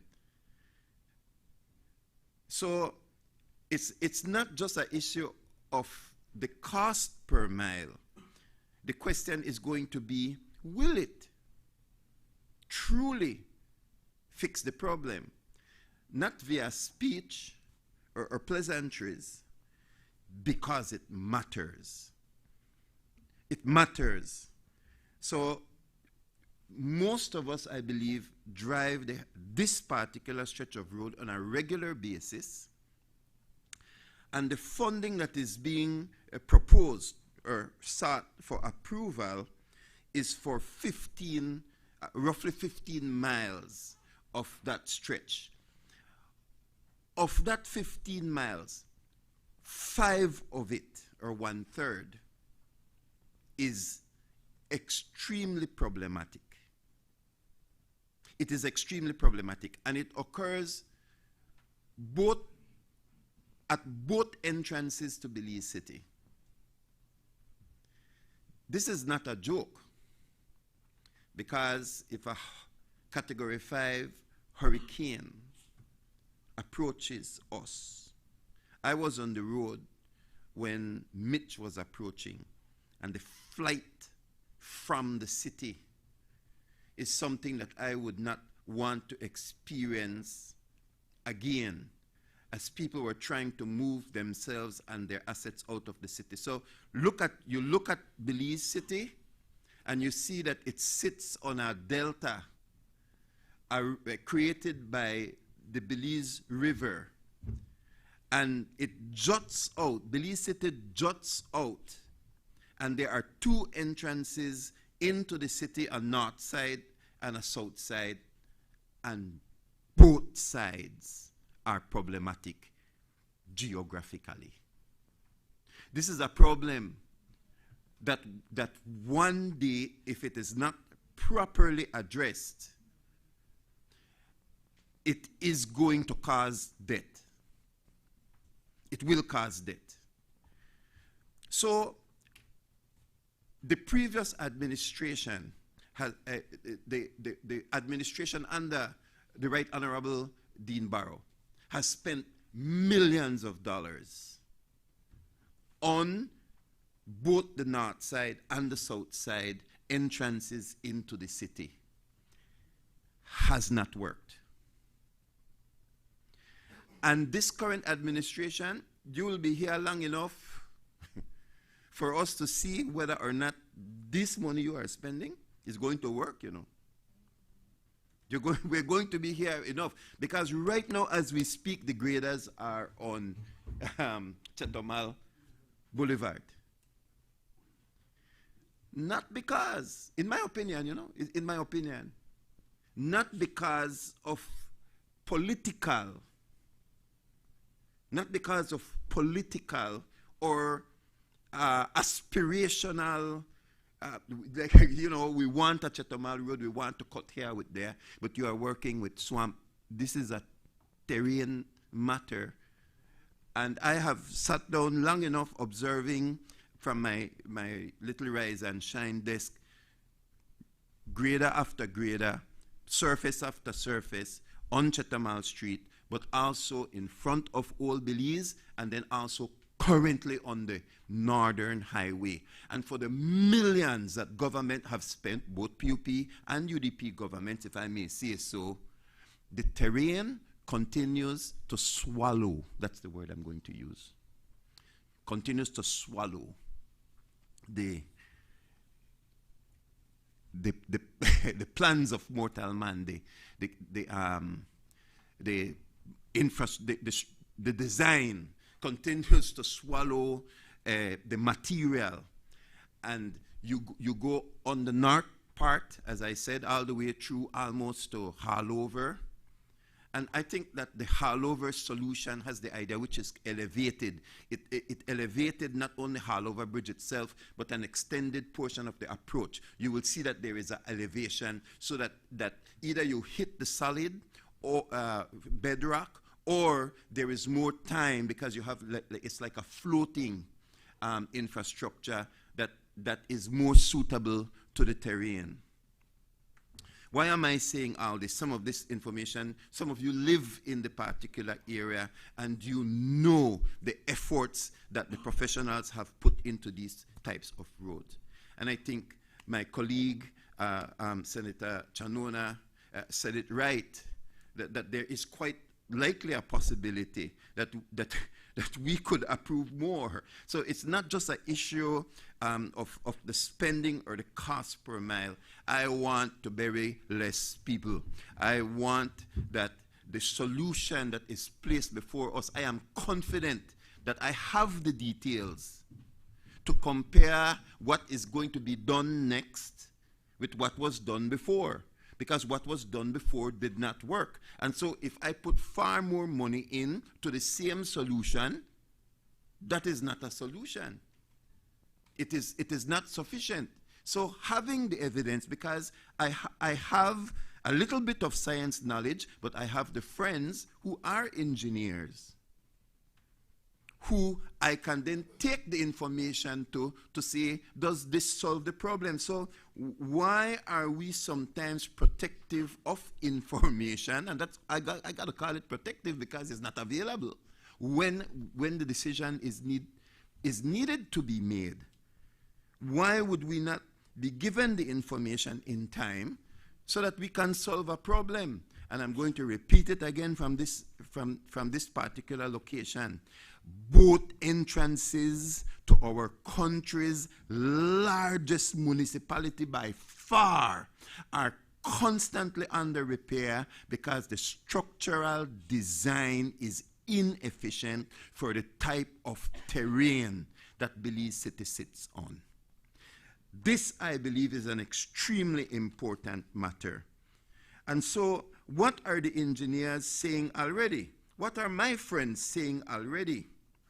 They are saying that it appears to be the same solution that has not worked. That we are again using geotextiles, which is sinking. So you're making it higher, and yes, there are a little bit of talks about what's going to be different, but it's not different from an engineering perspective as it relates to a solution. And so I wouldn't want to only rely on what my friends who are engineers are saying, that it's just more money with the same solution, so that more money we are going to swallow. I would want the details so that we are able to say, no, this is different. That the reason why we are approving far more money is because we have a definitive solution to the matter. Because at the end of the day, again,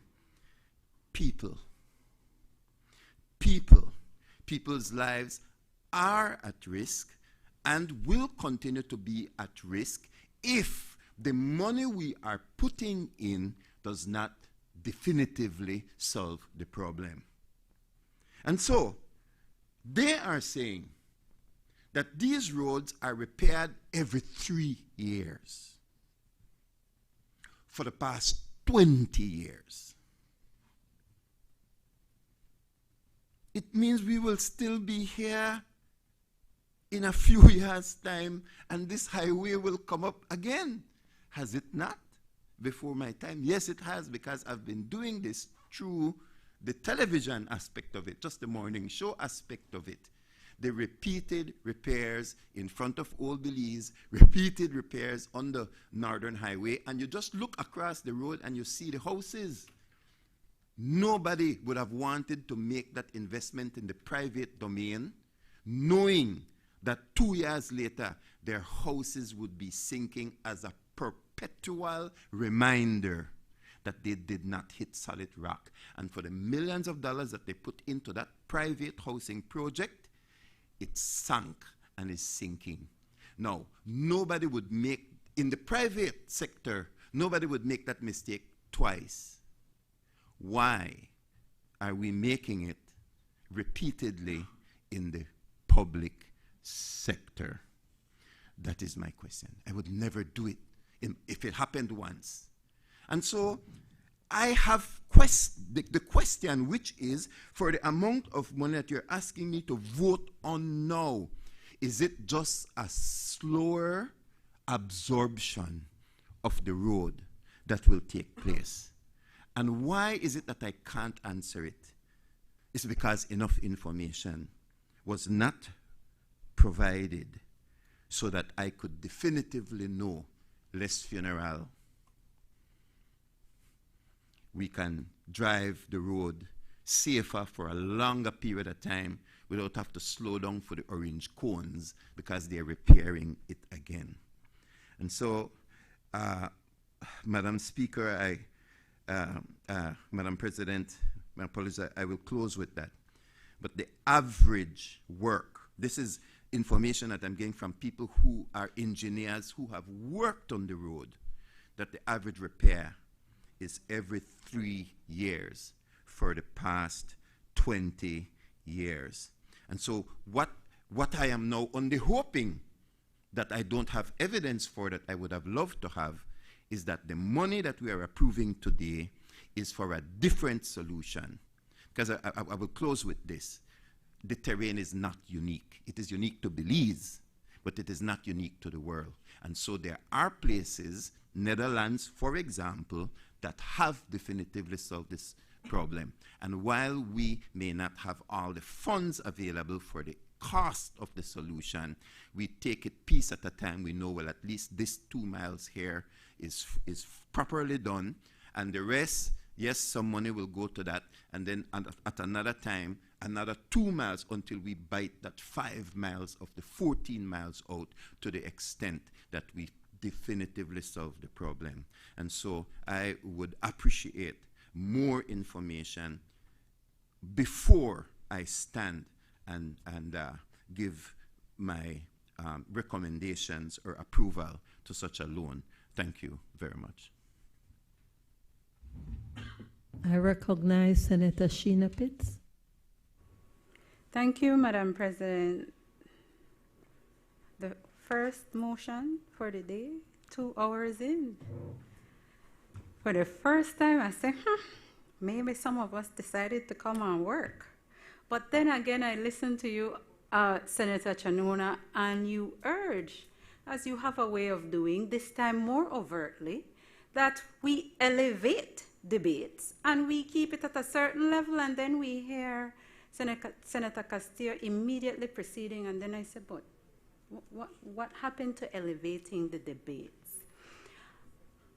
Another issue I want to raise right out the gate, because it appears that there may be some tone deafness. Senator, excuse me 1 second, Senator. There may be some tone deafness to which we operate and to which this motion is being treated. First of all, I do not hear anyone, or as continuing from the tenor on this side, there was no political ascription to the critique.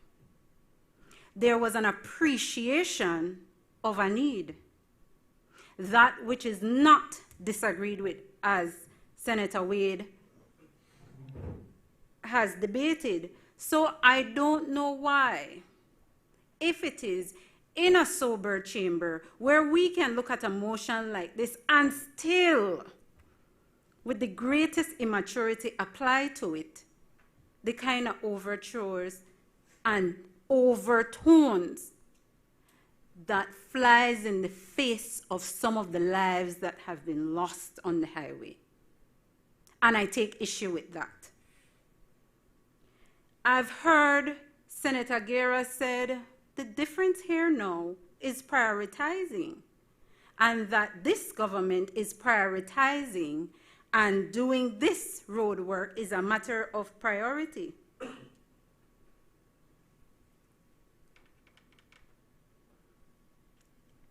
I am left to wonder,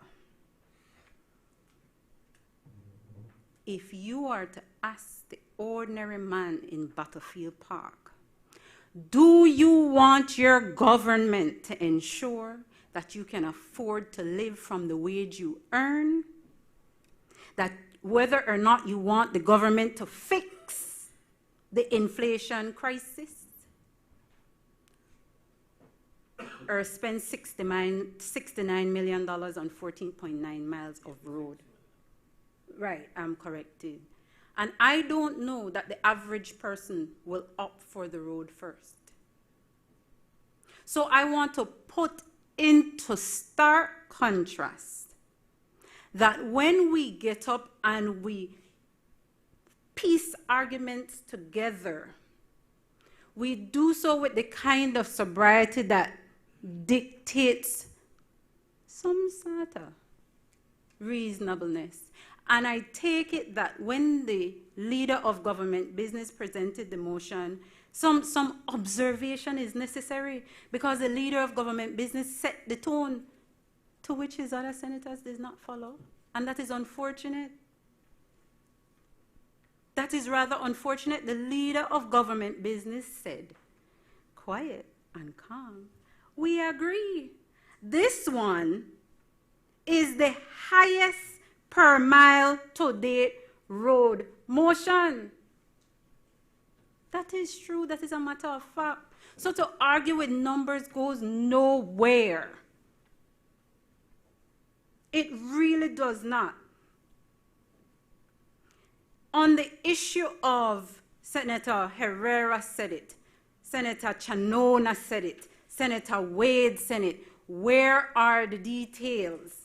Senator Guerra stood up and said he won't provide the details. He takes somebody where we don't know, and he got details, and to which he said, oh, it will be hot mixing. Madam President, that is not specificity. Oh, there will be some widening. Madam President, that is not specificity. How wide? And what is the cost to widen? He also said culverts will be installed. That is not the specificity we asked. How many culverts? Is it for the entire 14.9 miles? So don't,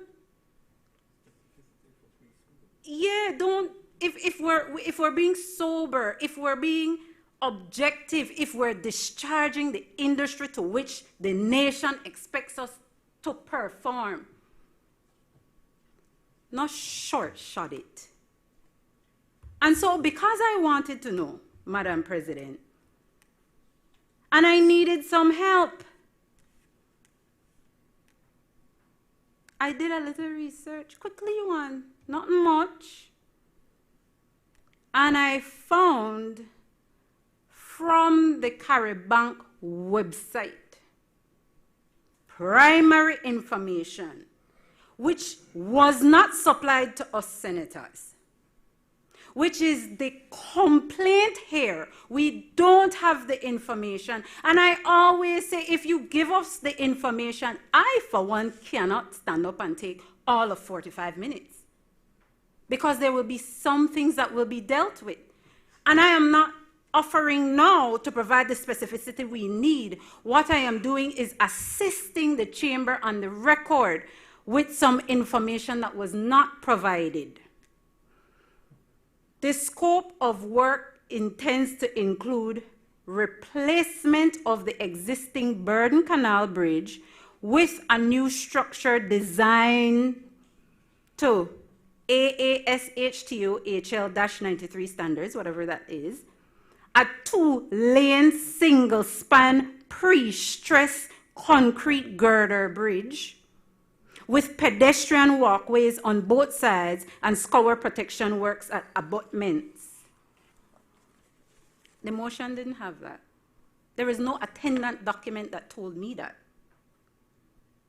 It also, on their website, which is absent from the motion, replacement of the existing Hector Creek Bridge. So the leader of government business wasn't wrong. But initially when I heard it, I said, but how could you say something that is not included in text? And that is unsatisfactory for us here. We saw that with the Safe Third Country Agreement, wanting to read some. But if today is that day, correct me. Replacement of the existing Hector Creek Bridge with a new structure designed to the same standards, a 2-lane single-span pre-stressed concrete girder bridge with pedestrian walkways on both sides and scour protection work on abutments. That leave it more specific than say hot mix.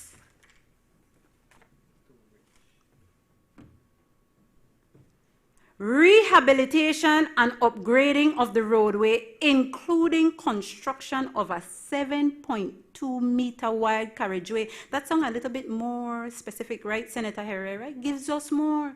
7.2 meter wide carriageway with 2 meter wide hard shoulders on both sides, including a 250 millimeter thick sub-base course, 200 millimeter thick base course, and 50 millimeter thick concrete wearing course, along with construction of concrete sideways. You hear what specificity sound like? No. That's not just widening. It is telling us numbers. But, Madam President,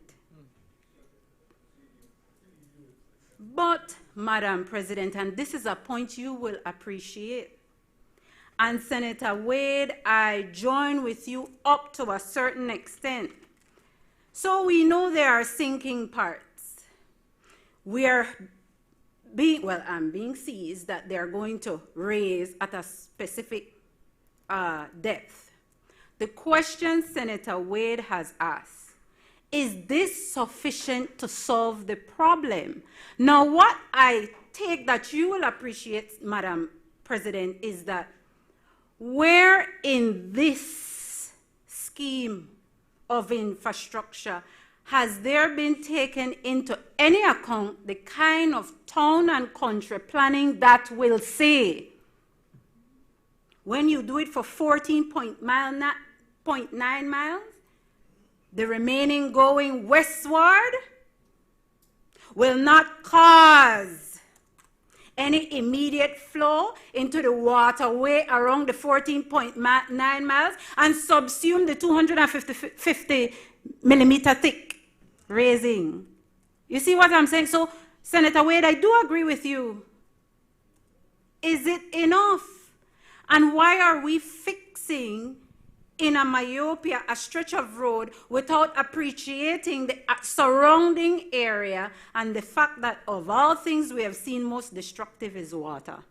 And the one thing that has always destroyed our roads is water. But on that western stretch, there is water on both sides.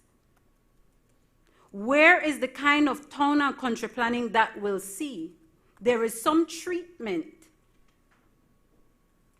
to deal with water overflows even after you raise the road? It also says here, Madam President, construction of 16 formalized bus stops with shelters and pedestrian crossing facilities. That a specificity. Not just install culvert, because you didn't tell us how many, or if that entire 14.9 mile stretch of road, Senator Guerra. This says, and this doesn't say it either, this says installation and rehabilitation of culverts and associated drainage infrastructures, including slope protection. So we know they will put it in. Are we to take it that the culverts will run the entire stretch?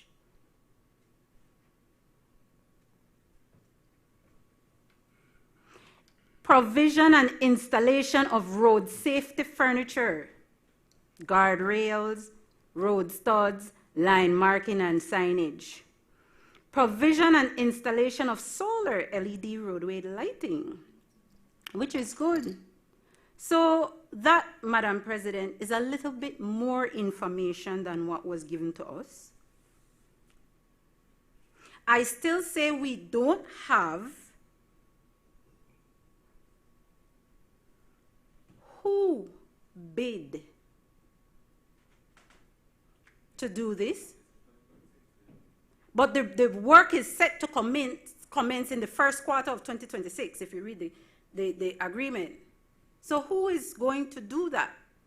What is also on the website is that there should be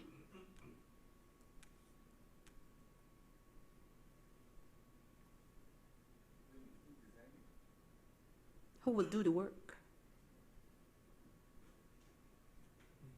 We don't know who will do the work.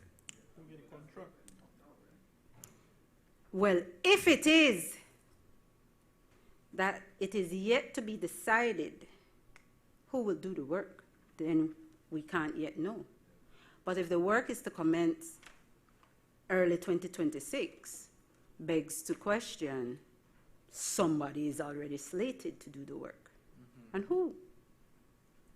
On the part of the MIDH, what the Carabank website is saying that they must have engineering consultants as the work go along. Who are these people? Is it the one person who is the CEO? I don't know. How much would they pay then? I mean, I don't even, it doesn't matter. I just want to know that we have professional engineering consultants who will assess the work. Because you know what? When Senator Wade said that we're providing a solution with no certainty that it will be foolproof, you know he's correct. You make recollection of the triple funeral. On my side, I can tell you, you remember the Placencia Road? Newly minted, newly built. The road held water. And forgive me, Senator Faber, but this is why we need to know what we're doing really will result in the ends that we want. That road claimed the life of Senator Faber's brother. At the point where it held water, a hydroplane off the road and into a ditch died. So I am not here to argue against a motion that will see the saving of one additional Belizean life. I am here to take issue with the fact that you can't keep asking us to come and digest matters without the information, and you cannot at least provide for us some kind of appreciation that this will solve the issue at hand for a longer period of time, not only every 3 years, Senator Wade. And one of the main contributors to expensive road works, as I've learned, is maintenance and repair costs.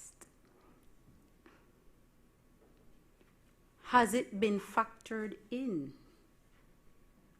Where did MIDH direct its mind to how it will treat maintenance and repair costs of this road or any other road in this nation?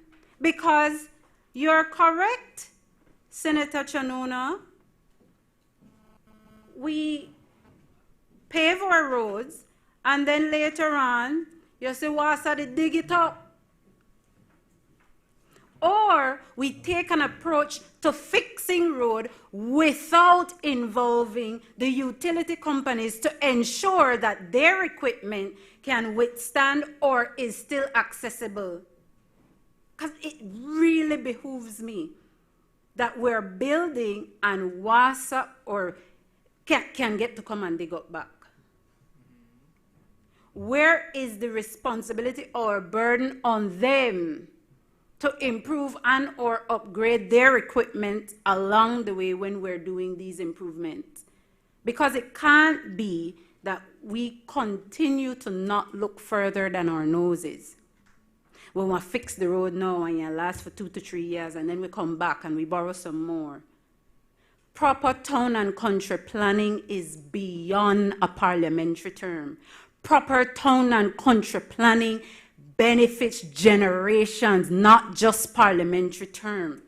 So if you're asking me and inviting me to saddle my child and my grandchild into loans, let me be certain that after they have paid it off, their generations will not come and inherit more or will be faced with a new loan that they will have to pay.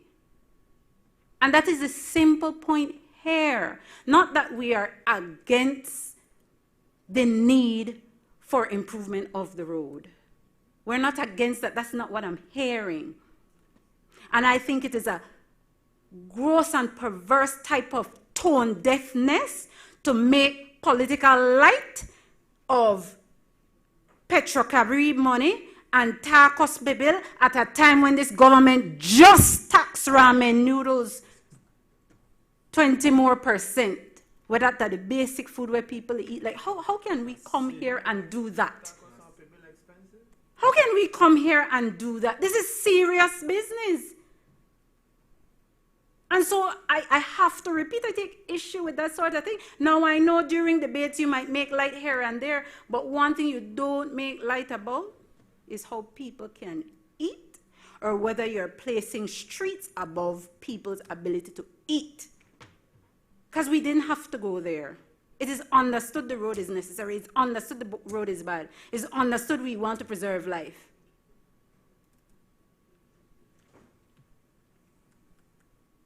Madam President,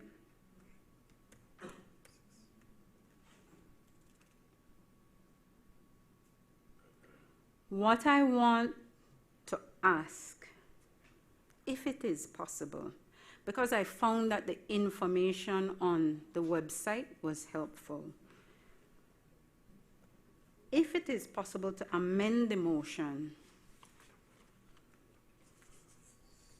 to properly and accurately capture the scope of the work, as opposed to what is stated there in paragraph 5, so that at least when anyone goes to the record to try to know what we're spending the most money on for 14.9 miles of highway, they can see the extent and the breadth of the scope of the work, because paragraph 5 does not do that.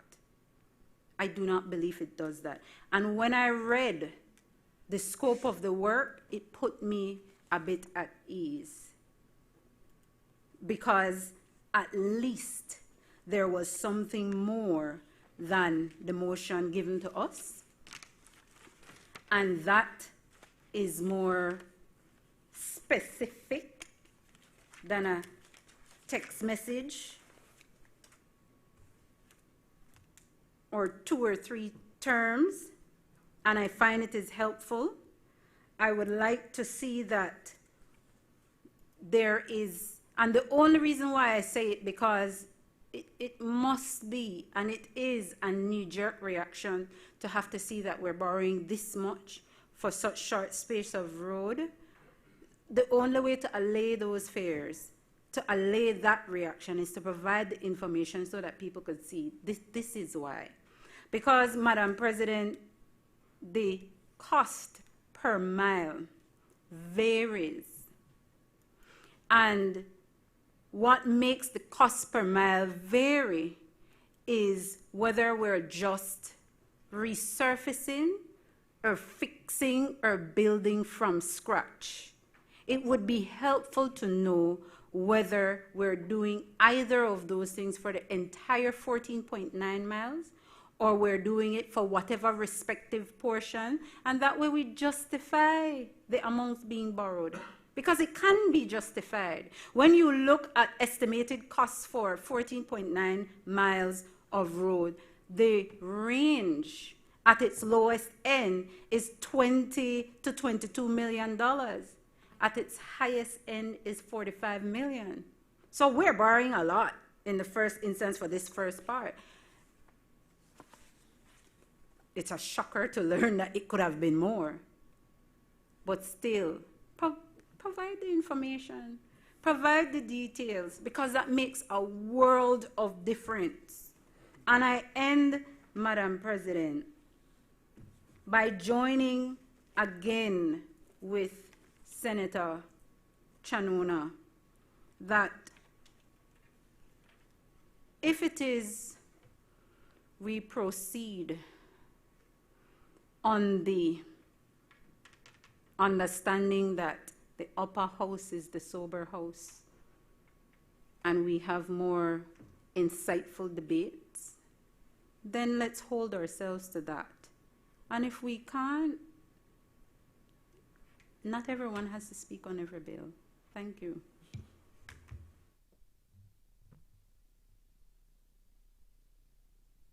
Clerk? 1 second. Clerk?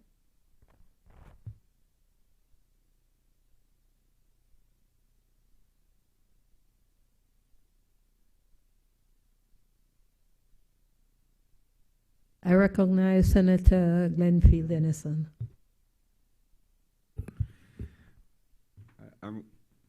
mindful of the lunch hour, Madam President. So I promise you, you get to put that question before 12.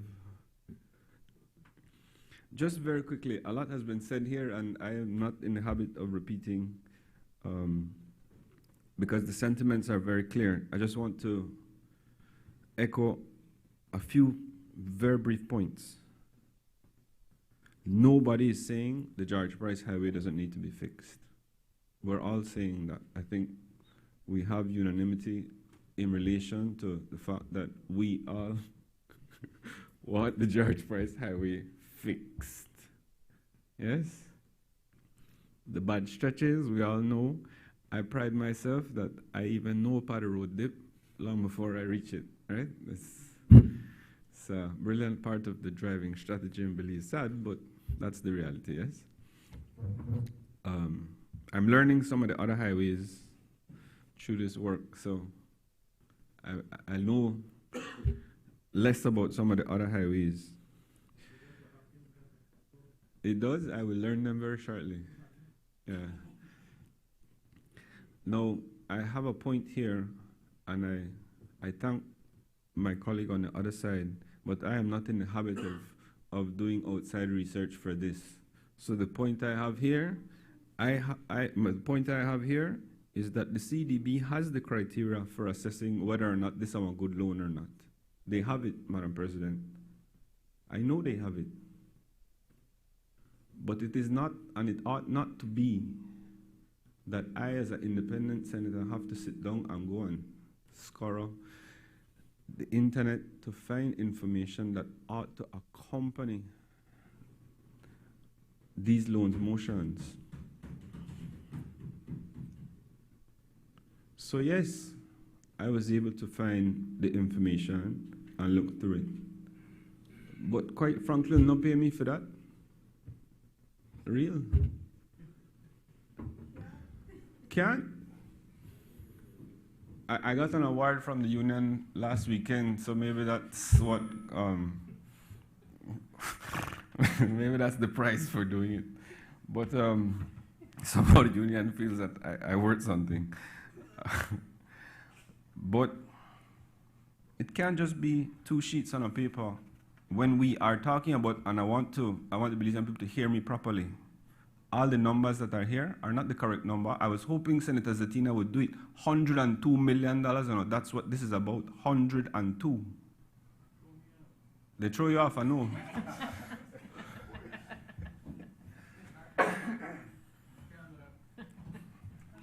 $51,964 in the first loan.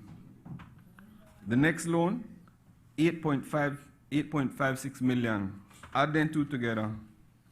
1% contingent commitment fee quarterly for the life of the loan, from the date of the loan.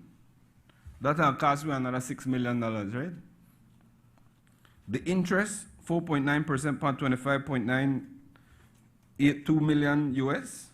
That are over 25 million, right? The interest on this 8.56 million, 2.15. Add them up with that. This is over $100 million worth of money we're going to pay back, right? 417,000 Belizeans in this country, more or less. Some of the other states, something like that. So, what about cost per mile? This is $244.60 per Belizean. It's going to take we 22 years to repay. 22 years, no road no last so long in this country, guarantee. I needed a tree. I guarantee this road no will last 22 years, sure.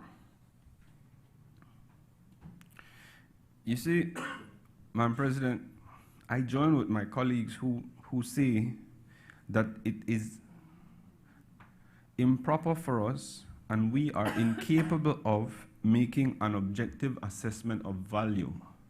You see, there's a difference between cost of something and the value of something. And I join with my colleagues who would say 102 million is pennies on the dollar for one life saved. I could live with that. 102 million, one life. Maybe not my life, other people. But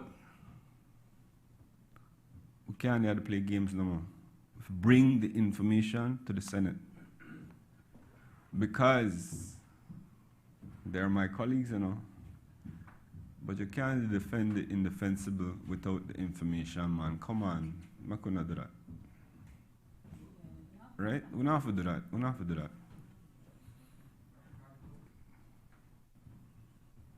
That's improper.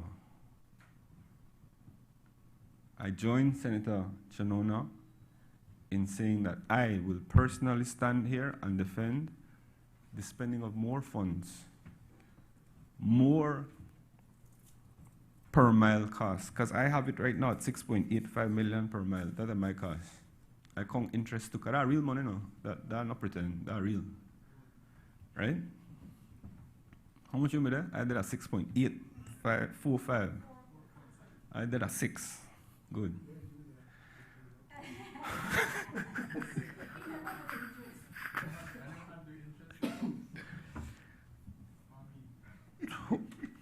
$25.027 million in an interest just on this 25 million US.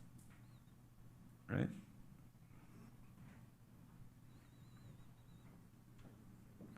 A lot of money. But I want a road fix, you know. I want a road fix. So, I never had a lot to say because I did read the specs. And it looked decent to me. But then I'm me for go up for that. So, I urge, I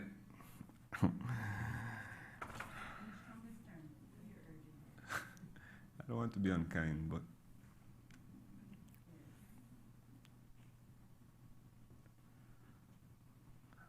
not send me to war without ammunition, man. They should not do that, Senator Courtney. You should give you the information, make you could tell me. Because this crowd are kind of rough. They come for war every day, then choose violence, right, Hector? And I really do appreciate Senator Courtney's approach to share information and be open with us and let us know ahead of time what's coming and that sort of thing. And I want to commend that approach, Senator Courtney. It's really unprecedented. People of Belize need to know that the government is actively engaging in dialogue that I think will result in better legislative reforms going forward. I could clap for that, look at me, Monteo, call it. And a big yo.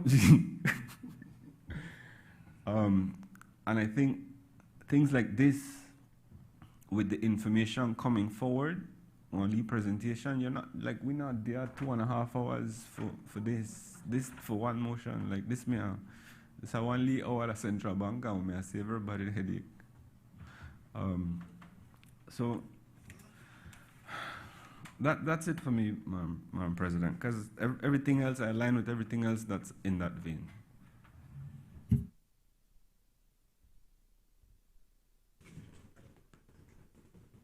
Madam President, in accordance with Standing Order 10.8, I move that the proceedings on the order paper be entered upon and proceeded with at this day sitting at any hour though opposed. Madam President, sorry. Honorable members, the question is that the proceedings on the order paper may be entered upon and proceeded with at this day's sitting at any hour though opposed. All those in favor kindly say aye. Aye. Those against kindly say no. The ayes have it. Madam President, we have established a practice and tradition in this Senate, at least under my leadership, of senators indicating to me when there is a need for additional information. Regrettably, that was not done in this case. I'm not blaming anyone. I move that we adjourn, we suspend the sitting to go into committee. The chief engineer is available to answer questions. He's downstairs.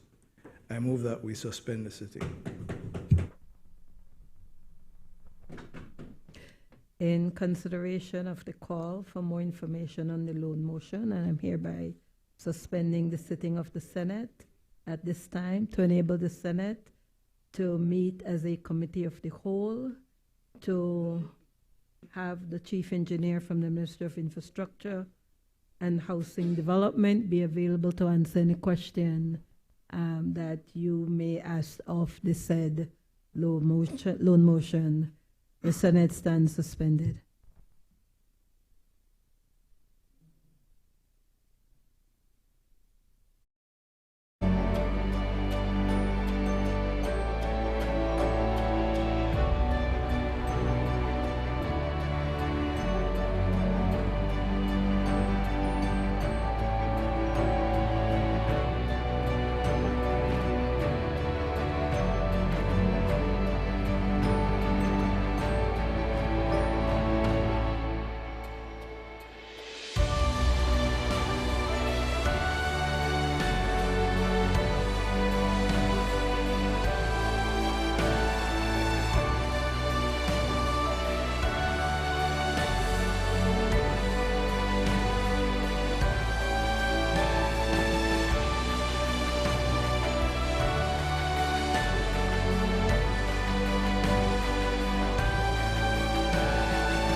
Recognize Senator Colette Montejo.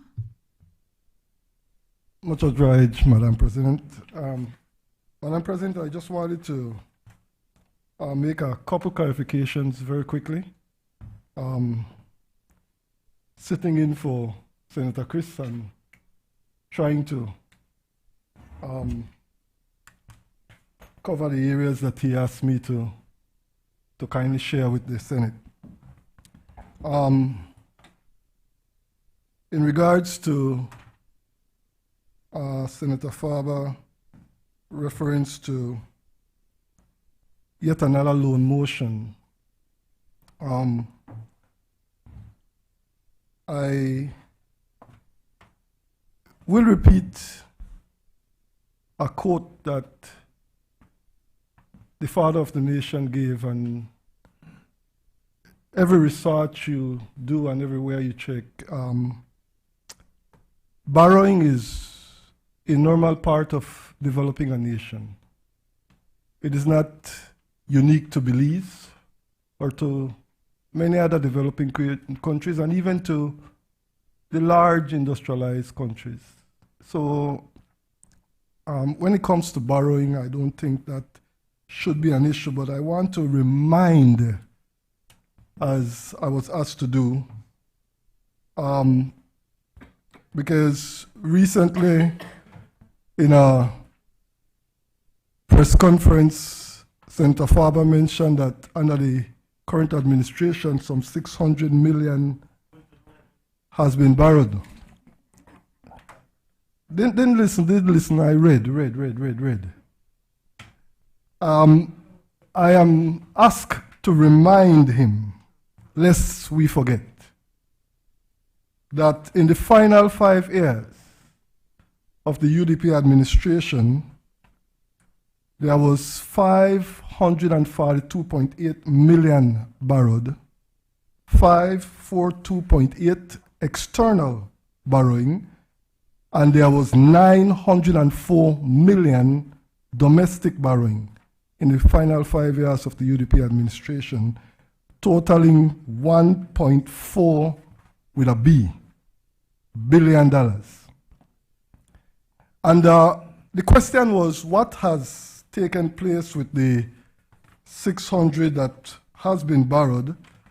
And it is obvious and clear what has been taking place.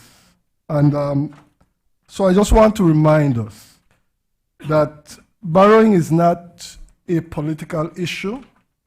It is a part of developing a nation. And this loan motion that we are speaking to here today, and we've gotten some clarification, but even before we got the clarification, we understand the necessity. And for that reason, Madam President, I gladly support this motion. Thank you.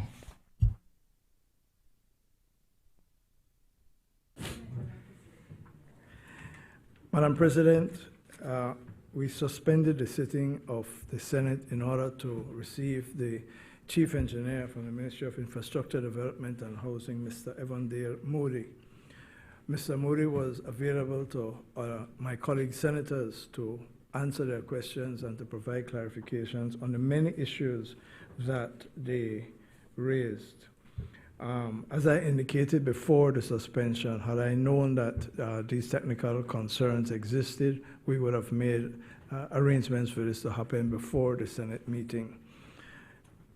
From my perspective, Madam President, members of the Senate, it appears to me to be a common ground between all senators that the rehabilitation of the George Price Highway from Belize City to Hattieville is required. The concerns of colleagues were twofold. One, whether the technical work had been done, and secondly, whether the cost of per kilometer or per mile was value for money. It is my assessment that based on the discussions and questions during the Committee of the Whole Senate, Mr. Moody was able, at least to my satisfaction, to satisfy senators that the technical work has been done that is required for the very difficult and challenging rehabilitation to be undertaken. And secondly, I specifically asked him at the very end of the session whether the motion, the quantity, the monies in the motion vis-a-vis the work to be done was value for money, and he expressed his professional opinion that we are getting value for money. In those circumstances, Madam President, I ask that the question be put.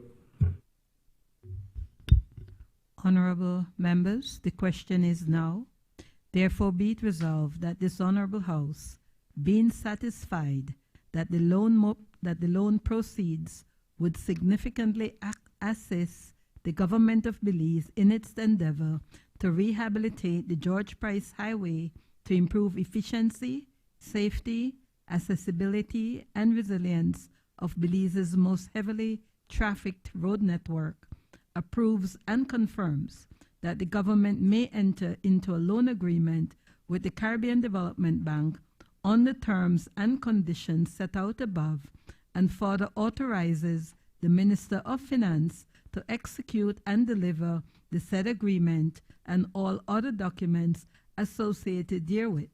All those in favor, kindly say aye. Aye. Those against, kindly say no. The ayes have it. I recognize the Leader of Government Business. Madam President, I move that whereas on the 3rd April 2021 by statutory instrument number 34 of 2021, the standing orders of the Senate were amended to allow for the Senate to meet virtually in the interest of public health, public safety, national security, or public emergency. And whereas in view of the increasing workload of the Senate committees and the attendant need to ensure flexibility and efficiency in the discharge of parliamentary functions, it is necessary to enable the Senate and its committees to convene virtually for reasons of expediency. Now, therefore, be it resolved that this Honorable Senate approves the amendment to the standing orders proposed in the draft statutory instrument annexed hereto, and the standing orders of the Senate shall be and are hereby amended accordingly. Madam President, this is a measure that is commended to the Senate to allow us to meet virtually when emergencies or expediency requires.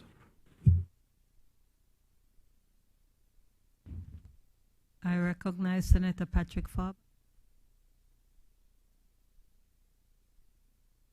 Thank you, Madam President. To be on the opposition side, stand in full support of the motion. I recognize Senator Kevin Herrera. Yes, Madam President, I rise to support the motion as well. I think that it's an extremely important initiative, given that there's so much work to be done by the Senate and the members having to travel from so far for a 1 or 2 hour meeting from time seem to be extremely inefficient as well as costly for the government, Madam President. So I think this is an extremely important initiative. Thanks.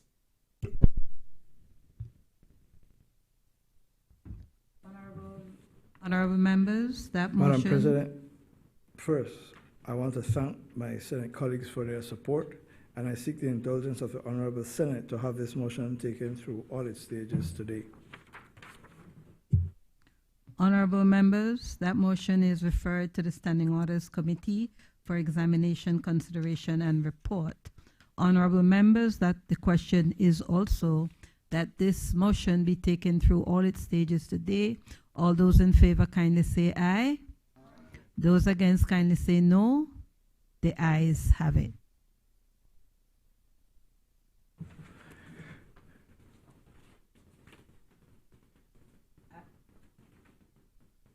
I recognize the Leader of Government Business. Thank you, Madam President. I move that whereas the National Assembly of Belize is the cornerstone of the nation's democratic system and the embodiment of the people's will, and as a legislative branch of the government of Belize, it is to be represented with the highest levels of dignity, authority, and respect. And whereas a new parliamentary logo has been created for the National Assembly of Belize to reflect the authority and identity of this country's legislative body, and whereas brand manual guidelines have been developed to establish a clear and consistent framework for the use of the National Assembly's logo, typeface, colors, and brand identity across all communications, ensuring integrity, professionalism, credibility, and national representation. And whereas the Cabinet Secretary, His Excellency Stuart Leslie, has advised the Speaker of the House of Representatives and the Chair of the National Assembly Staff Committee, the Honourable Valerie Woods, of the Honourable Prime Minister's and the Cabinet's approval of the new logo and their support for its formal adoption, now therefore be it resolved that this Honourable Senate adopts the logo annexed to this motion to be designated as the official parliamentary logo of the National Assembly of Belize. Be it further resolved that the Clerk of the National Assembly shall be responsible for the management, safeguarding, and authorized use of the parliamentary logo. President, I don't believe the motion needs any explanation. I recognize Senator Patrick Farber. Madam President, we here on this side give our full support as well. We look forward to moving into the new National Assembly building, and of course, the new logo would do well in terms of welcoming us and helping to declare to the world, in fact, that we are a new and improved parliament. I would hope that it is not only the new building and the new logo, of course, and that.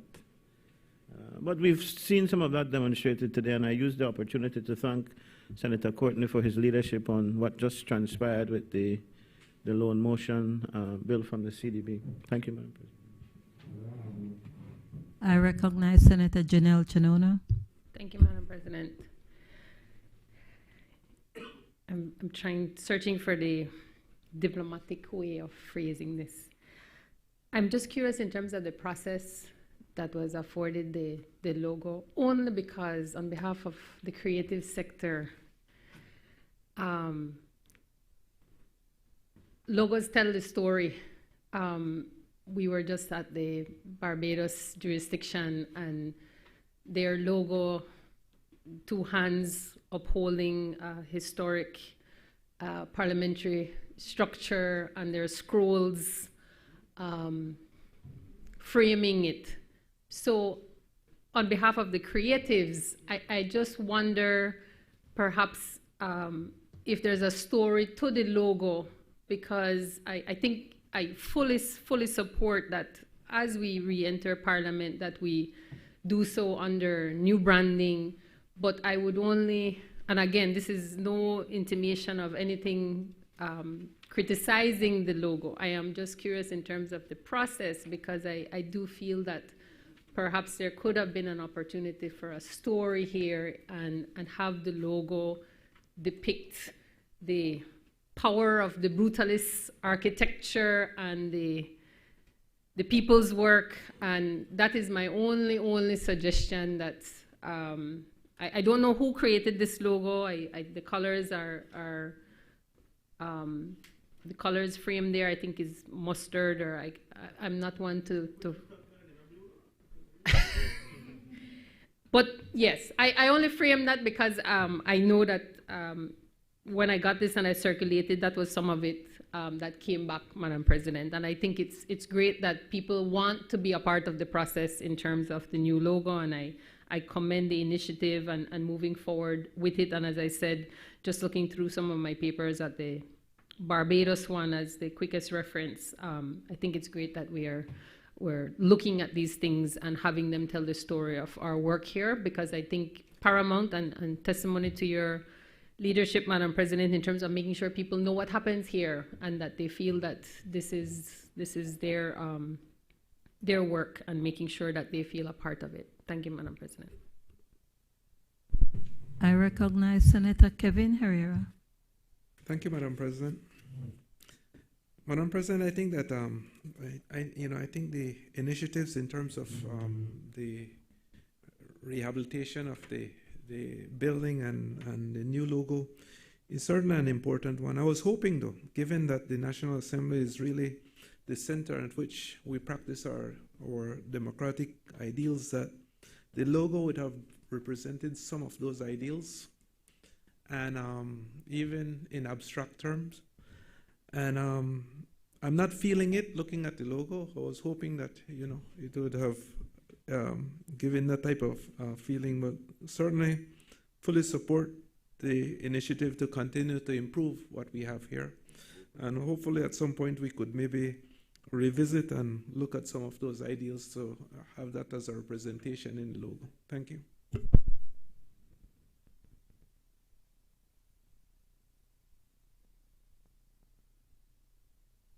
Madam President, I regret to tell my Senate colleagues that this is not a government initiative. This is a National Assembly initiative. I don't have the answers to the queries raised, Madam President, but Senator Castillo told Senator Herrera that it will grow on him, so give it time. Honorable members, that motion is referred to the Constitution and Foreign Affairs Committee for examination, consideration, and report.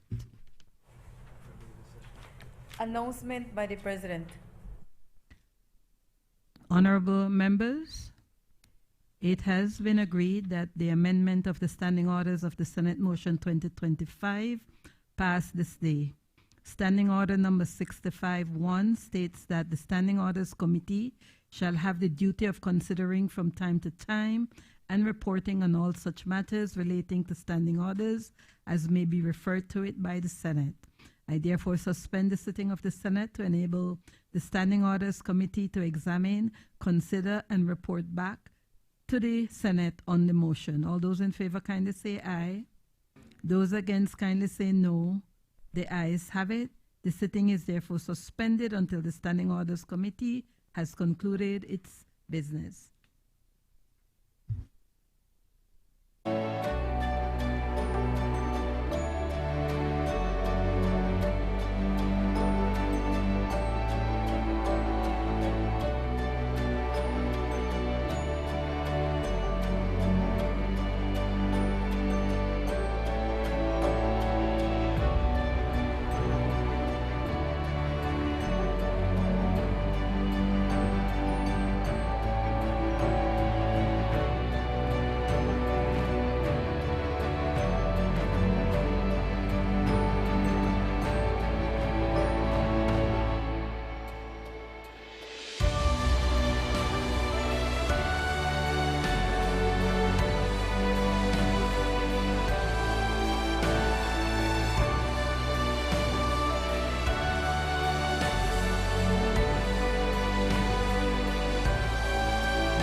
recognize the Honorable Vice President and member of the Standing Orders Committee on behalf of the Chairperson of the Standing Orders Committee. Thank you, Madam President. Madam President, I rise to lay on the table sessional paper number 27/1/15, report from the Standing Orders Committee on the amendment of the Standing Orders of the Senate Motion 2025. Madam President, the committee held its meeting today, December 16, 2025, to consider the motion and agreed that it be returned to the Senate for adoption. The committee further agreed that at its subsequent meeting, it will establish operational protocols that will guide the utilization of Standing Order 12A for meetings of the Senate and committees by electronic means. Thank you, Madam President. Honorable members, that report is ordered to lie on the table. Bills for second reading. I recognize the Leader of Government Business. Thank you, Madam President. Madam President, I ask that the question be put for the second reading of the Gaming and Lotteries Control Bill 2025. May I remind honorable senators that at the last special sitting of the Senate held on 11th November 2025, senators debated the bill, and it was agreed that we would meet to further deliberate on the bill. We met on Friday, 5th December 2025, to discuss the proposed amendments. Therefore, I now intend to move those amendments in the Committee of the Whole Senate for approval. Those amendments have been circulated to all senators. Madam President, I ask that the question be put. Honorable members, the question is that the bill for an act to repeal, replace, and consolidate the Gambling Prevention Act, Chapter 109 of the Substantive Laws of Belize, Revised Edition 2020, the Computer Wagering Licensing Act, Chapter 149 of the Substantive Laws of Belize, Revised Edition 2020, the Lotteries Control Act, Chapter 151 of the Substantive Laws of Belize, Revised Edition 2020, and the Gaming Control Act, Chapter 152 of the Substantive Laws of Belize, Revised Edition 2020, and to provide for matters connected therewith or incidental thereto, be read a second time. All those in favor, kindly say aye. Those against, kindly say no. The ayes have it. Bill for an act to repeal, replace, and consolidate the Gambling Prevention Act, Chapter 109 of the Substantive Laws of Belize, Revised Edition 2020, the Computer Wagering Licensing Act, Chapter 149 of the Substantive Laws of Belize, Revised Edition 2020, the Lotteries Control Act, Chapter 151, and the Gaming Control Act, Chapter 152 of the Laws of Belize, and to provide for matters connected therewith or incidental thereto. I recognize the Leader of Government Business. Madam President, in light of the hour and after consultation, I move that the National Assembly Powers, Privileges, and Immunities Bill 2025, the General Revenue Supplementary Appropriation 2024-2025 Number 2 Bill 2025, and the General Revenue Supplementary Appropriation 2025-2026 Bill 2025 remain in the Senate, and I will move the second reading at an adjourned date. I recognize the Leader of Government Business. Madam President, I rise to move the second reading of a bill for an act to amend the Justices of the Peace Act, Chapter 119:01 of the Substantive Laws of Belize, Revised Edition 2020, to empower select senior Justices of the Peace to issue interim protection orders under the Domestic Violence Act, Chapter 178 of the Substantive Laws of Belize, Revised Edition 2020, in urgent and exceptional circumstances, and to provide for matters connected therewith or incidental thereto. Madam President, with your permission, can we take the next bill together with this bill? You may proceed. Obliged. I rise to move the second reading of a bill for an act to amend the Domestic Violence Act, Chapter 178 of the Substantive Laws of Belize, Revised Edition 2020, to empower select senior Justices of the Peace to issue interim protection orders under the Act in urgent and exceptional circumstances, and to provide for matters connected therewith or incidental thereto. Madam President, colleague senators, these two pieces of legislation come against the background of unfortunately, an increase in domestic violence cases being reported and having to be dealt with various authorities in the country.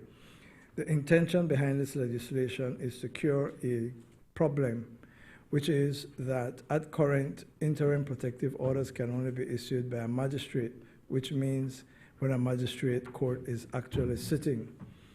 Unfortunately, a number of these or many of these incidents take place when in the night or on the weekend or on public and bank holidays when magistrate courts are not in session, and therefore the remedy of an interim protective order is not available to members of the public who are victims of domestic violence. The proposal to cure this difficulty is to amend the two pieces of legislation to provide that senior justices of the peace would have the power to issue the interim protective orders for a maximum of 72 hours. In other words, until the magistrate court becomes available again. The senior justices of the peace will be trained and designated and empowered in order to receive complaints and to issue protective orders in accordance with the law where the circumstances merit the issuance of such protective orders. They will be obliged, as they are already required to do in relation to other functions that they perform, to keep appropriate records of the issuance of these orders.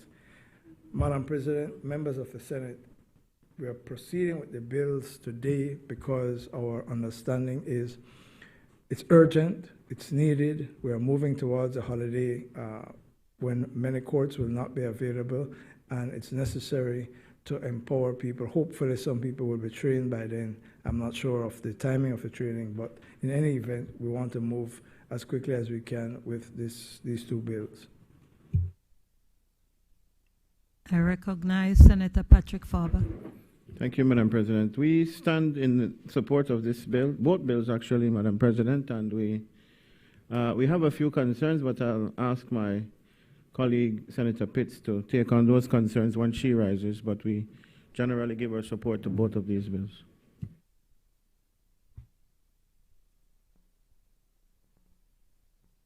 I recognize Senator Janelle Chanona. Thank you, Madam President. We rise in support of the amendments proposed.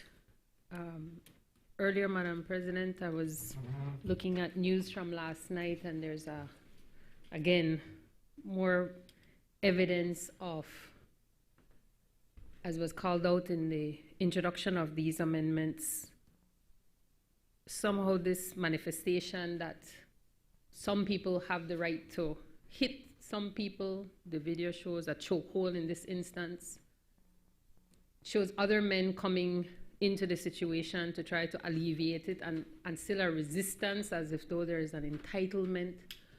I bring that up, Madam President, because I want to underscore that these amendments deserve full support, but we also need to open the door to make sure that we continue to look for further ways of enhancing, strengthening, and confirming to anybody still in doubt that gender-based violence, domestic abuse, anything related thereto or incidental thereto is unacceptable, Madam President, and it's necessary. These legislative reforms give the structural context, the framework, but it also speaks that culturally we have a lot of work to do, and I think as parliamentarians it is important for us, and I give a nod to the House for physically depicting a stance against it, and calling that it is up to all of us, men and women, to make sure that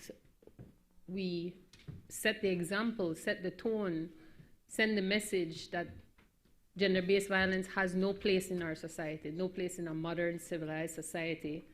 And I frame that way, Madam President, because the United Nations has now classified gender-based violence as torture, to be subjected daily to any type of abuse, mental, physical, online now. It's really telling, and the national statistics support that it's not only increasing in number, it's also increasing in the type of violence. The children are now being victims, deadly show of violence. So I fully support this, and I asked all parliamentarians to support beyond the legislative reform in helping to alleviate the cultural acceptance. It is jarring to look at the data, Madam President, from initiatives like the Spotlight Initiative and UN agencies that show that there is still a significant population, even particularly around rural populations, that believe a man is entitled to treat his family however he thinks they should be treated physically. So we have a lot of work to do, Madam President, but this is an important step. As was called out, the data shows that these instances are happening at the weekend, at night. So the overlap of even our alcohol consumption, Madam President, I know that's tricky because the first thing we'll say is that, oh, many people are employed by all of these companies, but we really, really need to take a hard look at our society in terms of how much alcohol we're consuming and the resulting behavior that typically stems from it, not just road traffic accidents, not just health related specifically to the person doing the consumption, but the attendant and crossover related behavior such as gender-based violence at night and at the weekends and even at these festive and what should be blessed times of the year, Madam President. So I sigh because as I said, even last night there was yet another incident, and I know we go into the holiday season and we're likely to see more. So I'm already cringing at the reports that will come in, but this is important. And I just call out that if we can, as parliamentarians individually, as Women's Parliamentarian Caucus, or any parliamentarian, that we can certainly bring to bear to our force our collective unity in identifying how else we can play our role as parliamentarians, but certainly setting the tone is a critical milestone as well. Thank you, Madam President. I recognize Senator Colette Montejo. Very briefly and very quickly, Madam President, as I read through the both piece of legislation, just one concern, Leader of Government Business, is the 72-hour period, because I believe there are holidays that run a little longer than 72 hours. For example, Easter vacations, if it happens on a Holy Thursday, what is the solution then? So I'd like for us to reconsider that. Yeah, thanks.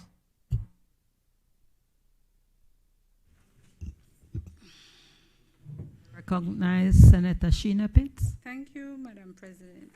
Leader of Government Business in jest. Is that one of those things he should have spoken to you with beforehand? In any event, I rise to support the bill. Just a few observations for both bills, and I will do them in turn. Domestic violence first, and then the justice of the peace. The Section 3 that proposes a new Section 11A. When you look at 11A3, at the very bottom of 11A3, it directs the reader to the ambit for which the protection order applies, which is Section 5(1)A of the Substantive Act. And Section 5(1)A includes Roman 1 through to 7. I recommend Leader of Government Business to ask the drafts people to include not only 5(1)A, but 5(1)B, which says, direct that the order be applied for the benefit of and extended to a parent, child, dependent, other member of the household residence, or de facto spouse, because those persons are included under who can be victims of domestic violence. And so when you're looking at issuing an order taking into consideration 5(1)A, how it is written, it excludes those other persons, and I think properly speaking, any protection order ought extend to 5(1)B, case in point, the unfortunate circumstance we experienced earlier where it was not only the mother that was subject to femicide, but also the children. And so where we are allowing these protection orders to be issued by a select senior justice of the peace, it ought extend itself not only to the applicant, who may be the mother or the father, you know, these men, they're saying they're being abused too. It ought expect to children, de facto spouses, dependents, and parents. And it's already envisaged in the Parent Act at section 5(1)B. So that might have been an oversight, unfortunate. I commend to you for consideration strenuously that it be included as those things that the select senior of the justice of the peace can make order for. In that same 11A, looking at 11A subsection 4 sub A, in determining whether or not to impose one or more of the prohibitions or directions under 5(1)A, I say 5(1)A and B, in an interim protection order made under this section, the select senior justice of the peace shall, without limitation, have regard to the following: A, the nature, history, or pattern of the domestic violence that has occurred, and whether any previous order or interim order has been issued. There I take issue with, though not, you know,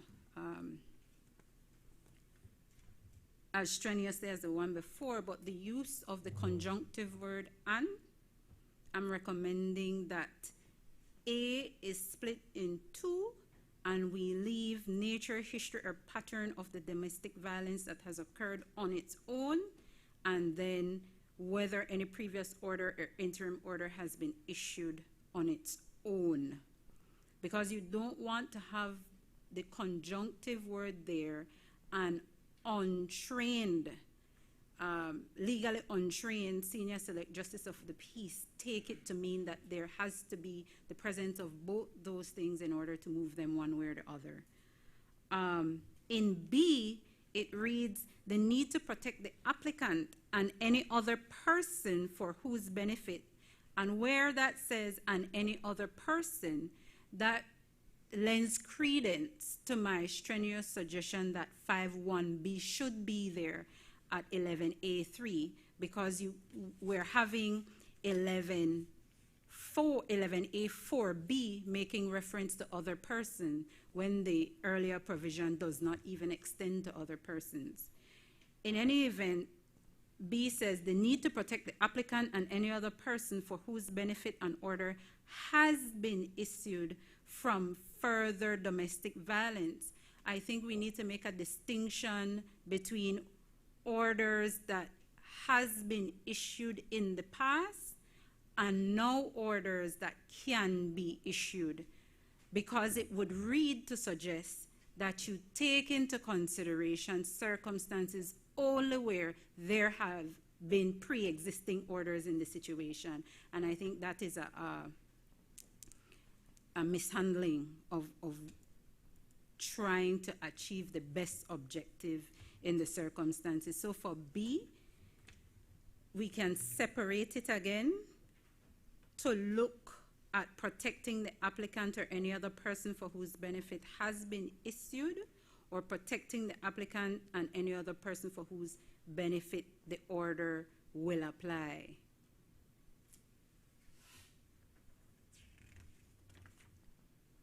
In the protection order itself, the accompanying Form 3B And this is a small observation from practice on the ground.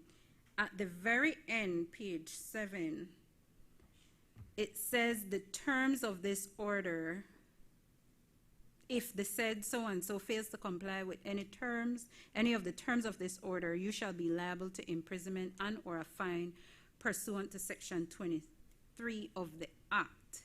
My recommendation is 2 alternatives.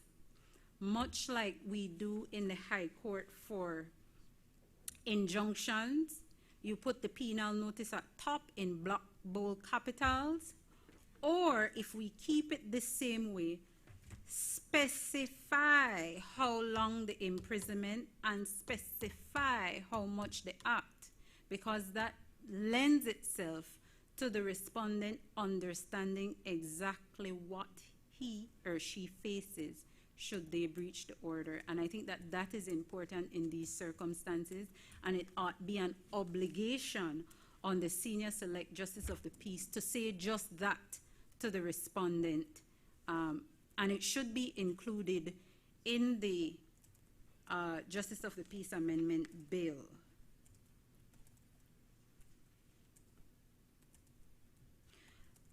In terms of the Justice of the Peace Amendment Bill, considering that we're proceeding our season of merriment, where drink and sometimes drug will be in large consumption, I would really like to know what is the length of the training that they should undergo, and what. And then if it is 5 years, are we really doing this? Well, we took 5 years, but that is important. And if you notice, there is a schedule, Schedule 9, that goes along with the provision that identifies it is the police department that ought to provide a designated space for the Senior Select Justice of the Peace to give such an order or to entertain such an order. And perhaps it is the solution they can find, readily available without needing much money to put into making this a reality. But when you think about districts like Toledo, where the villages are so far in between each other, are we really asking someone to leave from however far they are and go and find the main police station? Because that, I find, is a recipe to have somebody just grin and bear and try to make it through a weekend. I don't find that that solution serves the purpose in specific localities. I also want to learn, we are identifying Senior Select JPs, but are we doing anything to ensure that there will be a Senior Select JP in every locality, and especially in the areas where we already know we can come, the men drink from Friday until Sunday? So I think there should be some treatment in the background to ensure that when we're providing a solution, there is also the mechanism to make the solution come to fruition. Because I don't see that an abused victim from Arenal could get him or herself to San Ignacio Police Station where threat of death, danger, or harm is imminent. And the terms of the consideration is that the Senior Select Justice of the Peace will have some appreciation of the imminence of those things. And I think it takes some more than just saying we're going to find some senior JPs to do this thing. I note in section 3, the proposed amendment at 4A6, that says a select senior justice of the peace may be remunerated in the maximum amount of $100. Who is paying that $100? I think the act should be clear on who is paying it. And if it is that the applicant is being burdened with this, then I'm saying that we're not providing a solution. Because as it is, some applicants are burdened with having to pay $4 for the paper from court, and then $50 from some of the police officers who would do it for so cheap to serve the summons. So that issue of the senior select justice of the peace being afforded the maximum of $100, I understand why they want to do that, but I think it needs to be clear who will pay that. And my suggestion is that it could be anyone except the applicant. It should be the government, the judiciary. The point that Senator Montejo raised is real for two reasons. What we have not done, myself being a part of some meetings that we had in trying to address this issue, one of the problems why a quick solution like this is workable is because some magistrates' court hear these kinds of matters on certain days only. We have not heard, at least I have not heard, from the judiciary, and I think it would help us to know that they are partnering it with us to do away with a judicial officer's prerogative to hear these kinds of matters, family matters, on a particular day. So, coming off a weekend, your 72 hours can expire if it falls on a day when the judge not hear their matters. Pardon me? Every day, because they have a dedicated court for that. But other districts don't. Only Belize City and PG have a dedicated family court that can hear these matters every day. All other districts, no. The judges tell you, we only hear that on Thursday or Tuesday. Much less if you want an adjournment, oh my goodness. So I think there is some kind of coming together with the other stakeholders and us having it in writing that will stop, so that you hear these matters on whatever days, and then we direct our minds to hearing matters where we have longer holiday periods, as Senator Montejo brought to light. In terms of some of the difficulties in this field that was discussed, which I don't see there is any treatment to, is the cost occasion to approach the court and get this done and on its way. I said sometimes the $2 or the $4 is oppressive and onerous on an applicant to pay to start this process. And if you think that is bad, after you go and you make your application and there is now the summons, it is the burden of the applicant to ensure that the summons is served on the other party. And ordinarily how that works is you have to go find a police officer to serve it for you. They charge. What are we doing or plan to do about that situation where persons are struggling with that $2 or that $4, but we still have officers who will charge to serve the summons? And let me tell you, Madam President, they will tell you they cannot find the person for as long as they need to tell you until you get the message that where you find money, they will be sufficiently provoked to find the person. So it's not only about, and it's true, you know it's true. It's not only about amending the act to make provision for what we can do in the interim. It is doing it in such a way that the burden that applicants face in order to access the court is removed.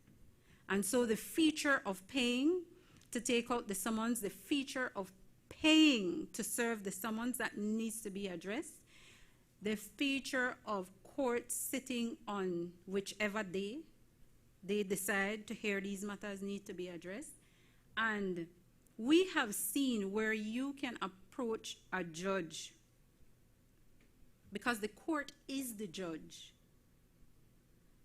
and there is a certain extent to which you can go to get matters done and heard. In cases like, in districts like Toledo, in districts like, is it Corozal? Yes, Corozal, because there are areas that are so far from where a police station is.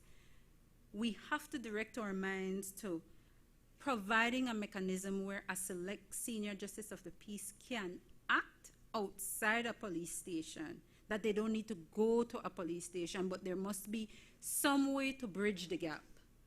And if it is, we can properly appreciate that the court is the judge, and we're affording a justice of the peace shared jurisdiction, even if for only 72 hours like that of a judge. You have to go a bit further to sharing that that senior select justice of the peace is also the judge wherever he or she is, because what we would not want to cause to happen is go through the trouble of doing all of this, and then still there will be instances, situations, and areas where this will not be felt. Thank you, Madam President. I recognize Senator Roselle Arana. Good afternoon, good evening, Madam President. I rise in full support of the bill, the amendment.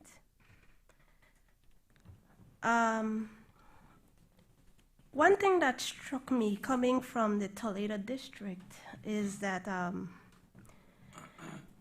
for example, the region where we live, there is only one police station, and it is situated in Barranco Village. However, all, if not most, Mayan communities have alcaldes. Alcaldes have administrative powers, and they also have judicial powers to some extent. Sorry.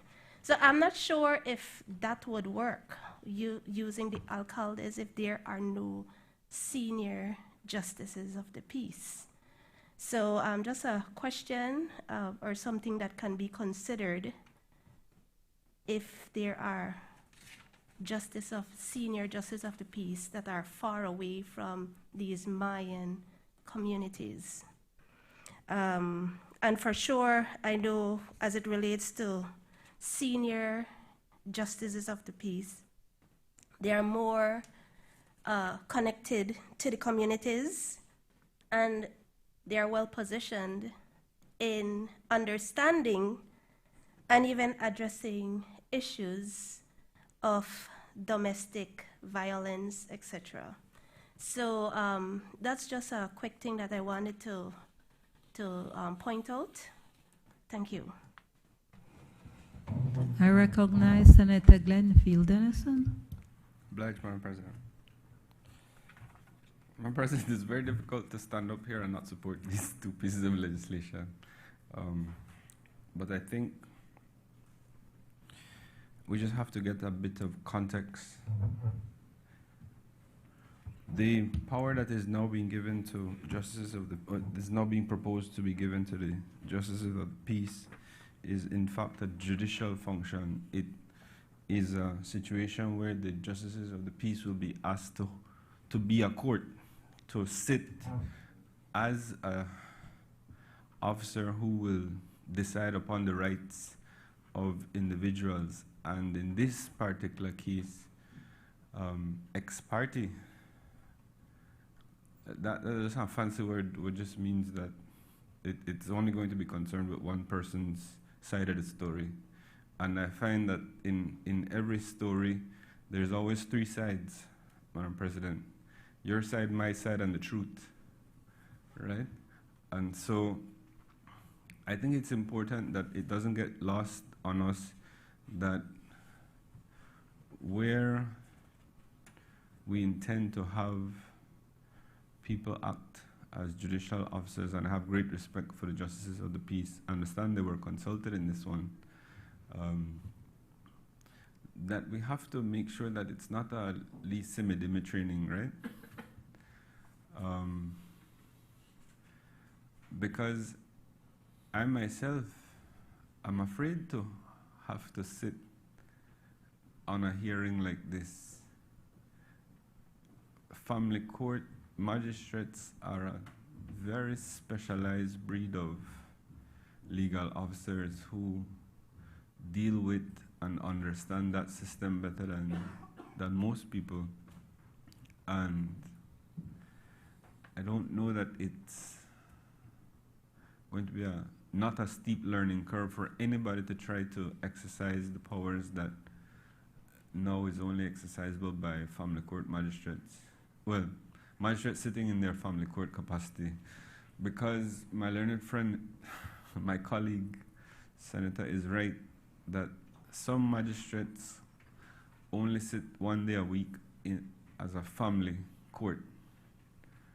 And it is only on that particular day that they will be exercising that function. So I want to propose a few things. Not instead of this, but in addition to.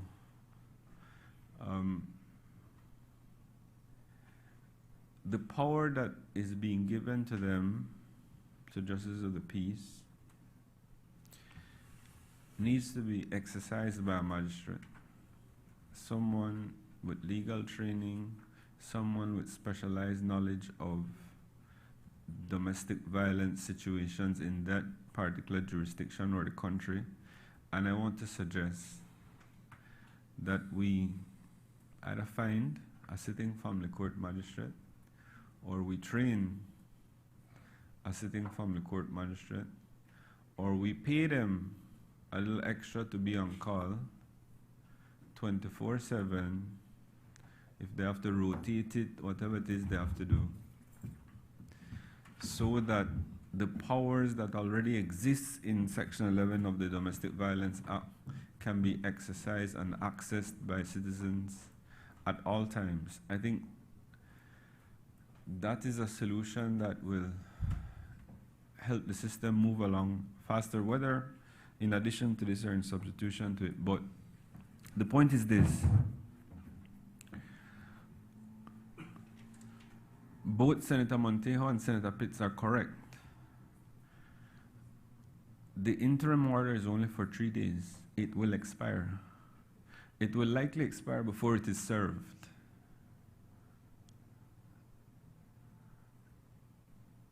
No, like real, like I'm not joking. The interim order that can be issued here is only for 3 days. I am telling you, the realities are that these orders, even when issued by the court, are not being served in 3 days. So the person against whom the order is being made will not have noticed that the order is made against them until they are served. And I'm not sure that it will serve the deterrent purpose that I think we need it to serve.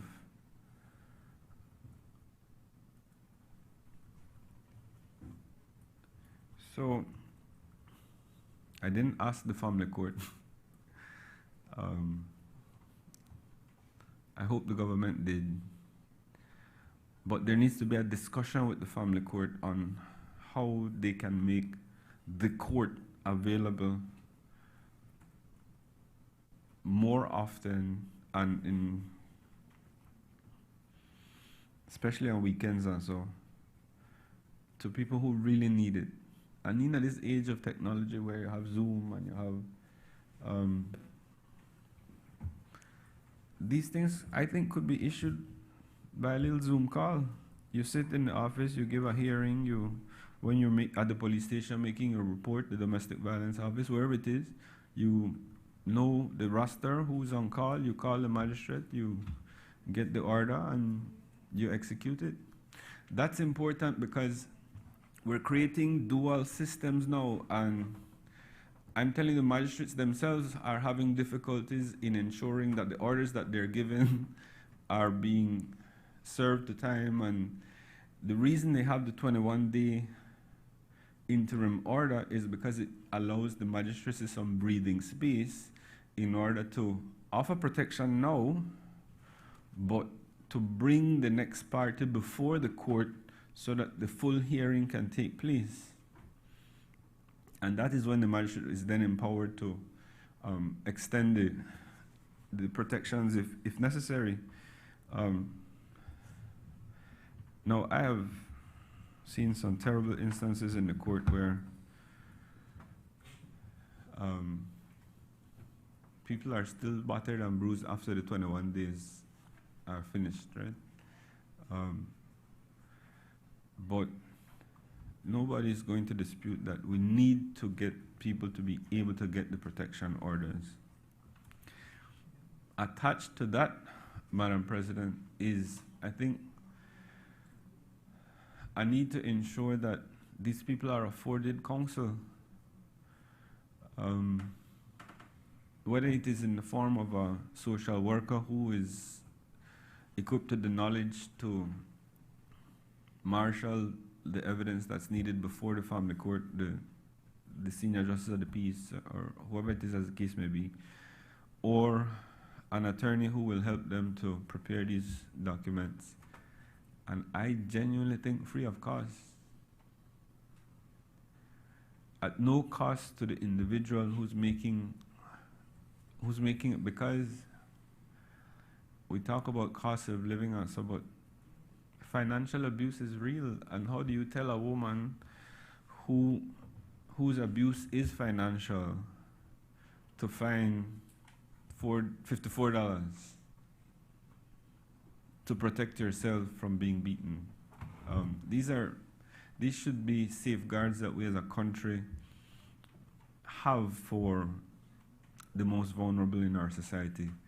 Because $54 to Hector Guerra not really mean nothing. That like coffee, right, Hector? Coffee and a cheesecake.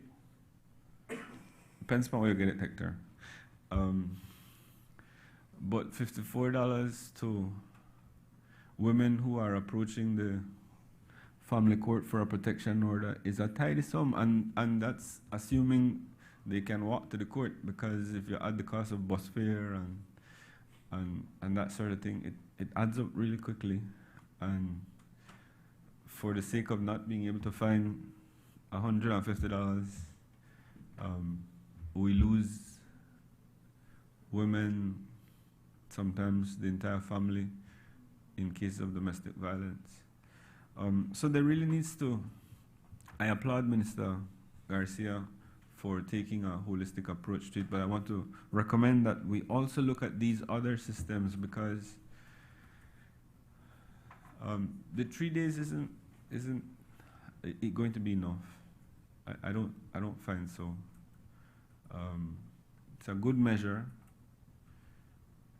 I think the proper answer is to get it before the magistrate as soon as possible, in the instance where they need it, and get it for the full 21 days, because the court will then be able to schedule a hearing in very short order to ventilate the full matter, and give the court is then empowered to give all the orders that would be necessary.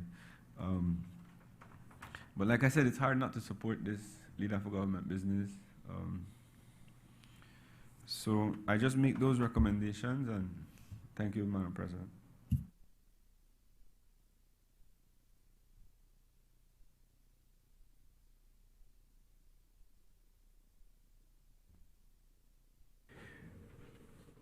Madam President, again, we find ourselves in a bit of a quandary.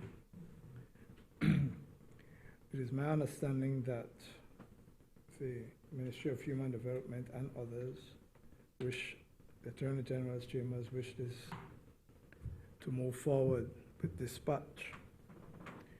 However, colleague senators have raised what appear to be reasonable and necessary amendments in order for the bills to be effective. I had looked at a couple of the amendments proposed by Senator Pitts, and some of them I believe can be done in committee and can use the clerk's power to correct and to make slight edits.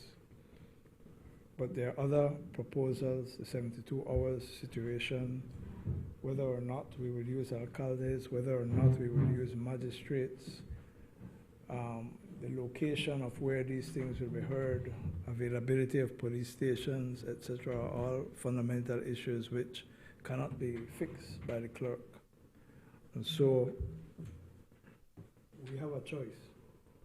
We either pass with minor edits or the matters remain in committee, the bill is amended and sent back to the House of Representatives for its consideration.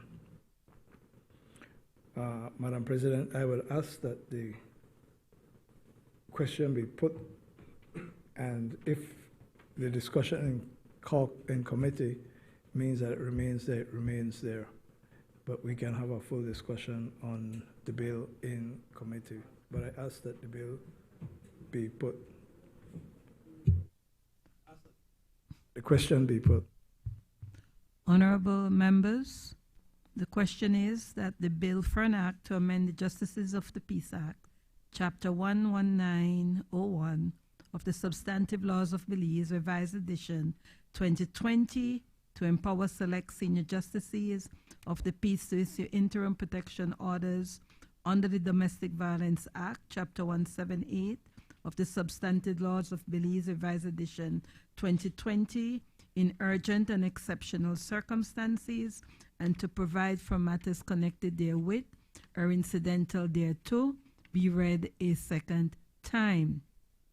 Honorable members, the question is that the bill for an act to amend the Domestic Violence Act, Chapter 178 of the Substantive Laws of Belize, Revised Edition 2020, to empower select senior justices of the peace to issue interim protection orders under the Act in urgent and exceptional circumstances, and to provide for matters connected therewith or incidental thereto, be read a second time.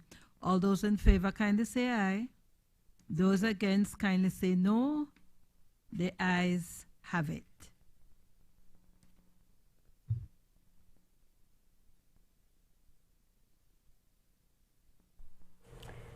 Bill for an act to amend the Justices of the Peace Act, Chapter 1901 of the Substantive Laws of Belize, Revised Edition 2020, and the bill for an act to amend the Domestic Violence Act, Chapter 178 of the Substantive Laws of Belize, Revised Edition 2020. Committee of the Whole Senate on Motion and Bills.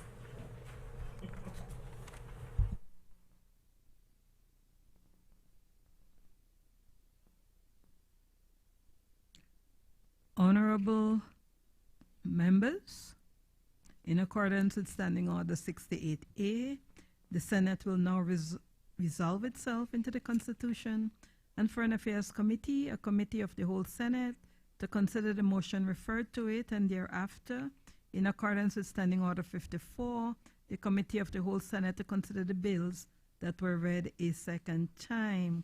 Honorable members, I will now take the chair as the chairperson of the Constitution and Foreign Affairs Committee, and then as the chairperson of the Committee of the whole Senate. Honorable members, I now call to order the Constitution and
recognize the Leader of Government Business. Madam President, the Standing Orders Committee has met and considered the amendment of Standing Orders of the Senate Motion 2025 and has agreed that it be returned back to the Senate for adoption. I therefore move that the question be put.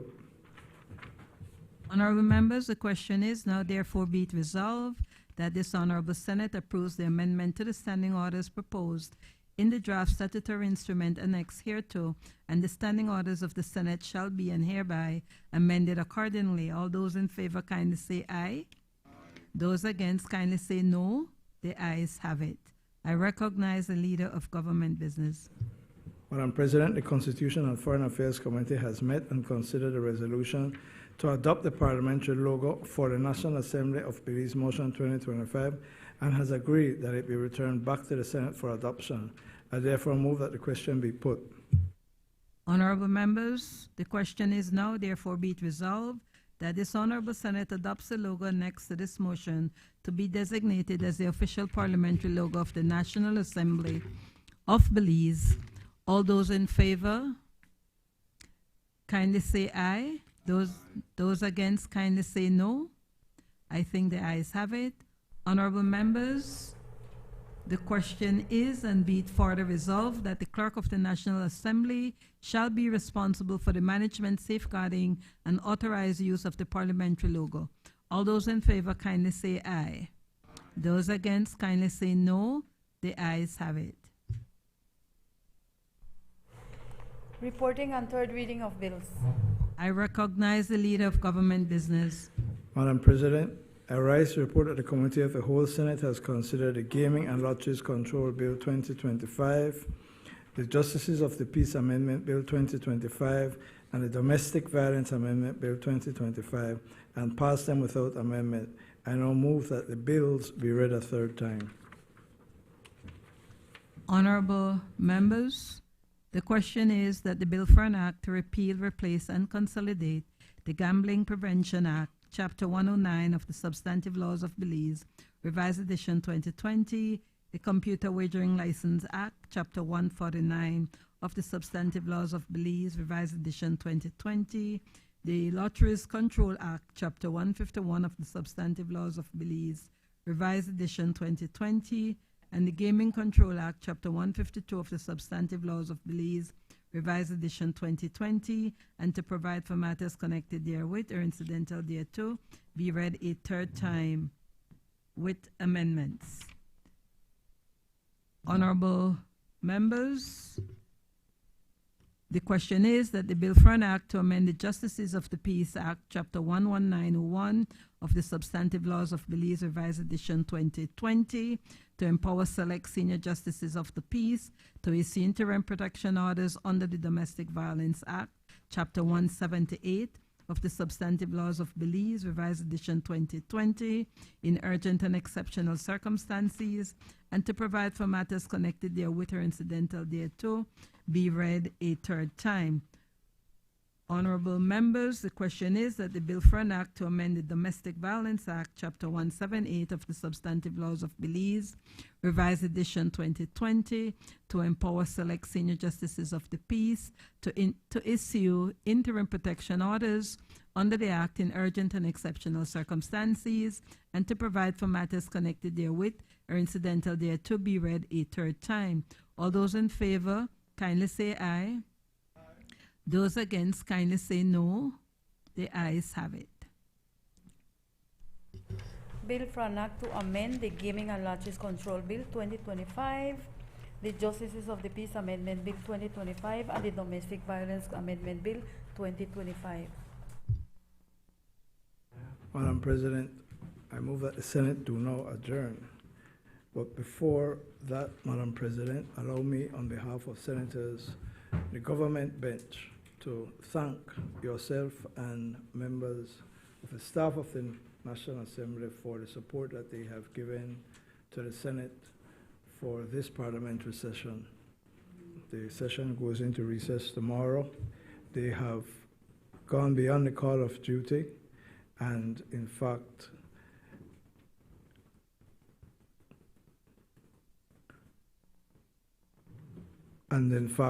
they have served us well In addition, Madam President, I'd like to thank all colleagues. We have had an extraordinary amount of meetings and committee meetings, and most of us have attended as best we can in service to our country and parties and other stakeholders. Madam President, we are in the Yuletide season, and I would like to wish yourself, your family, the members of the Senate, all senators on all sides, and the staff of the National Assembly, truly blessed and safe Christmas and New Year. It's a time for sharing with family and friends, and for pause and reflection on what our country and our people are going through, and to bring hope for a better tomorrow in 2026. So for myself and my family, and those of us on the government bench, I wish everyone a blessed and safe Yuletide season and a Happy New Year. Thank you, Madam President.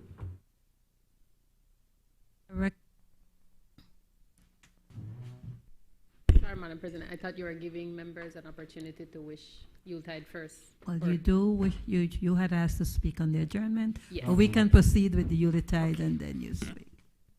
Or no, I think you should speak and we end with the Yuletides. Thank you, Madam President. Apologies for the confusion.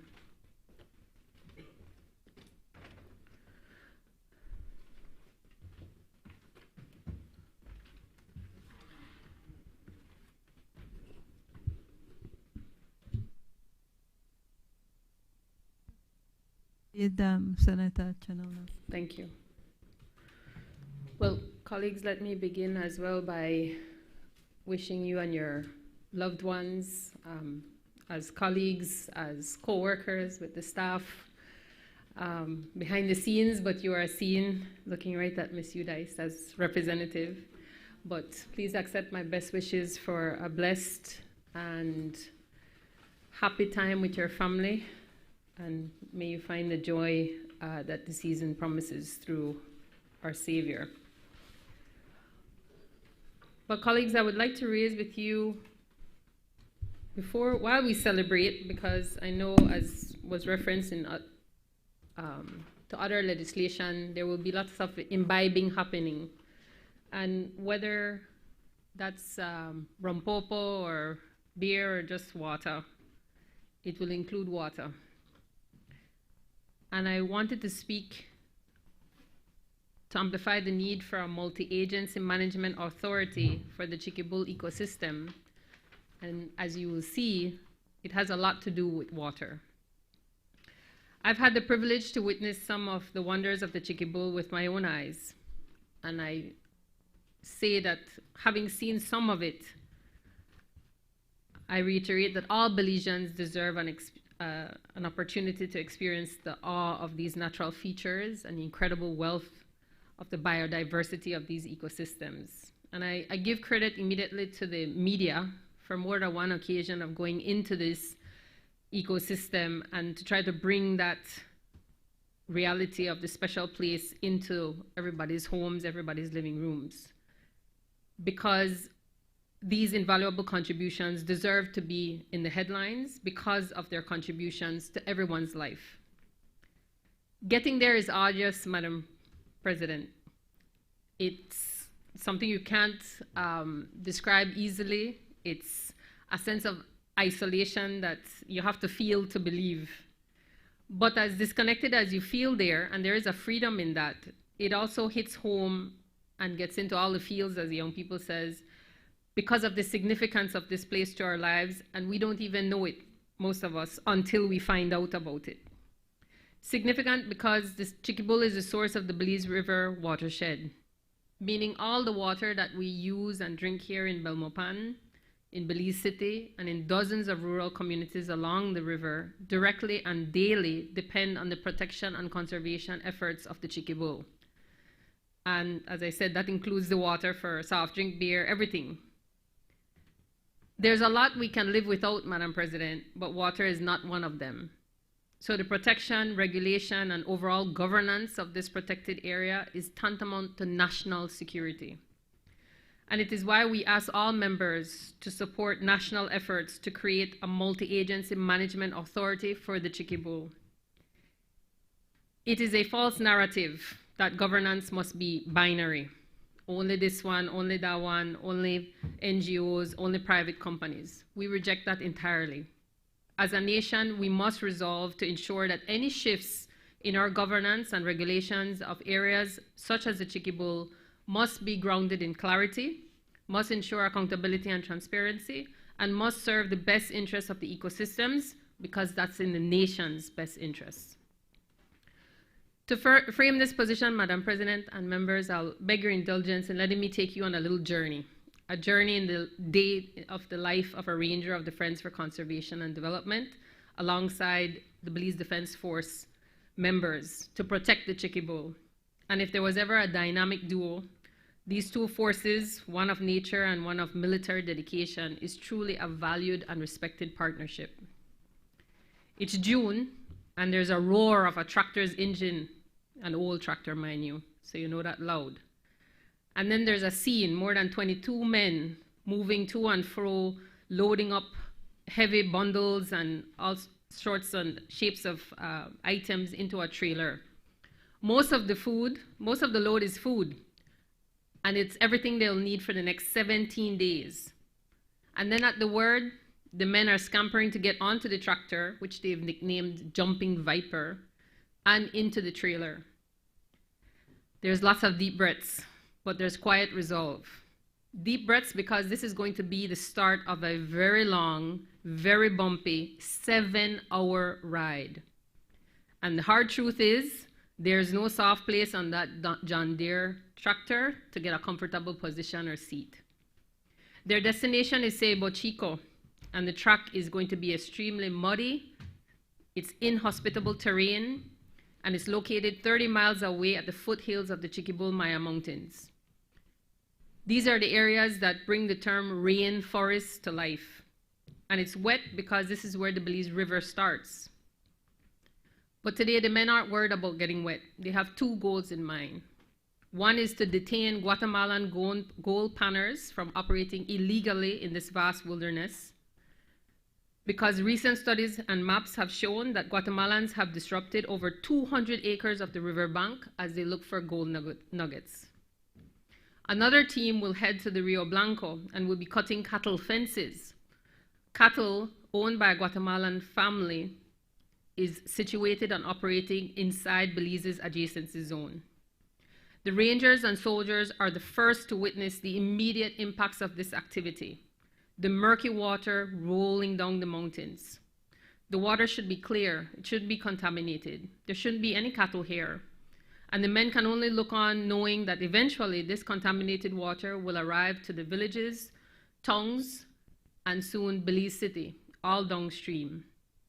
And this, Madam President, is only one snapshot, one day of what protecting the Chiquibull looks like. Because the Chiquibull is a vast landscape comprised of 3 national protected areas. The Chiquibull National Park, Belize's largest protected area with over 285,000 acres located in the Cayo district. It's been co-managed by the Friends for Conservation and Development, FCD, since 2007. The Chiquibull Forest Reserve with over 145,000 acres, and the Caracol Archaeological Reserve of over 25,000 acres administered by the Institute of Archaeology. This landscape covers 400,000 acres, or approximately 7.7% of Belize's land surface, and forms part of the largest contiguous forest north of the Amazon. It gives you an idea of what we're talking about in terms of size. So this multi-layered protected landscape must matter to all of us, to all Belizeans, because beyond the water, the Chiquibull is also crucial for biodiversity in Belize, housing rare species such as jaguars and scarlet macaws. Geological features, it boasts the longest cave system in Belize and all of Central America. It's home to ancient Maya city of Caracol that once defeated nearby Tikal. It has the deepest sinkhole in the country, the highest mountain, and some of the most dense wilderness in Belize. Friends for Conservation and Development, FCD, has been supporting conservation in the Chiquibowl since 1999. The support was formalized in 2007 when FCD officially entered a co-management agreement with the government of Belize for the Chiquibowl National Park. Due to the location of the park and recognizing the shared ecosystem with our neighbor, Guatemala, FCD works closely with its counterparts there. And this is the type of binational cooperation and environmental education and outreach that's critical to containing and reducing the cross-border human footprint, protecting and conserving the integrity of the watershed, supporting the reservoir for biodiversity, drinking water, hydropower, agriculture, recreation opportunities, and so many other goods and services to over 40% of Belize's population. That's almost 1 out of every 2 Belizeans having a direct benefit from the work that's being done in the area. It's another number for you, Pastor. So these 3 protected areas of Chiquibowl are interconnected. The Chiquibowl Forest Reserve is largely surrounded by the National Park, and the Caracol Archaeological Reserve is adjacent to the Chiquibowl National Park. FCD has operated in the Chiquibowl for almost 2 decades under formal agreements with the Forest Department and the Institute of Archaeology, and often at the request of the government of Belize. When the areas became unsafe, filled with chateros and poachers and gold panners and cave looters and illegal hunters and loggers, FCD was the front responder, the first line responder. And through the joint efforts of those key agencies, particularly the Belize Defense Force and FCD, the area became safer. Safe enough that today, Belizeans can operate there, invest there, and make a livelihood from legal activities such as timber harvesting and extracting gold. As a result of the work of multiple entities in the Chiquibowl, cooperation and coordination with the ministry responsible for sustainable development and forestry, the ministry responsible for foreign affairs, culture and education, and the ministry responsible for national defense and security, shows that all of those people need to be talking. It's a necessity. There's also need for cooperation and coordination with the Ministry of Home Affairs and the Ministry of Immigration due to the illegal border crossings and encroachment. But Madam President, this wider Chiquibowl landscape has been under intensive and constant pressures for many decades. It is notable that because of the robust and consistent intervention of FCD, just their presence, but supported by these various MOUs and letters of engagement and collaboration with the respective government agencies over the last 18 years of management, there are results. There has been progress. This progress was even called out recently at the 26th Annual General Meeting when they reported that alongside working with these entities, the forest canopy along the western border has started to recover and wildlife species have begun to return. There was a time, Madam President, when you flew over and you knew exactly where the border is because that's where the clearing started overhead.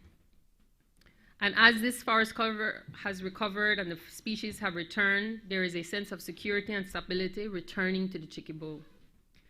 From 2015 to 2021, data analysis showed a decrease in forest areas being cleared.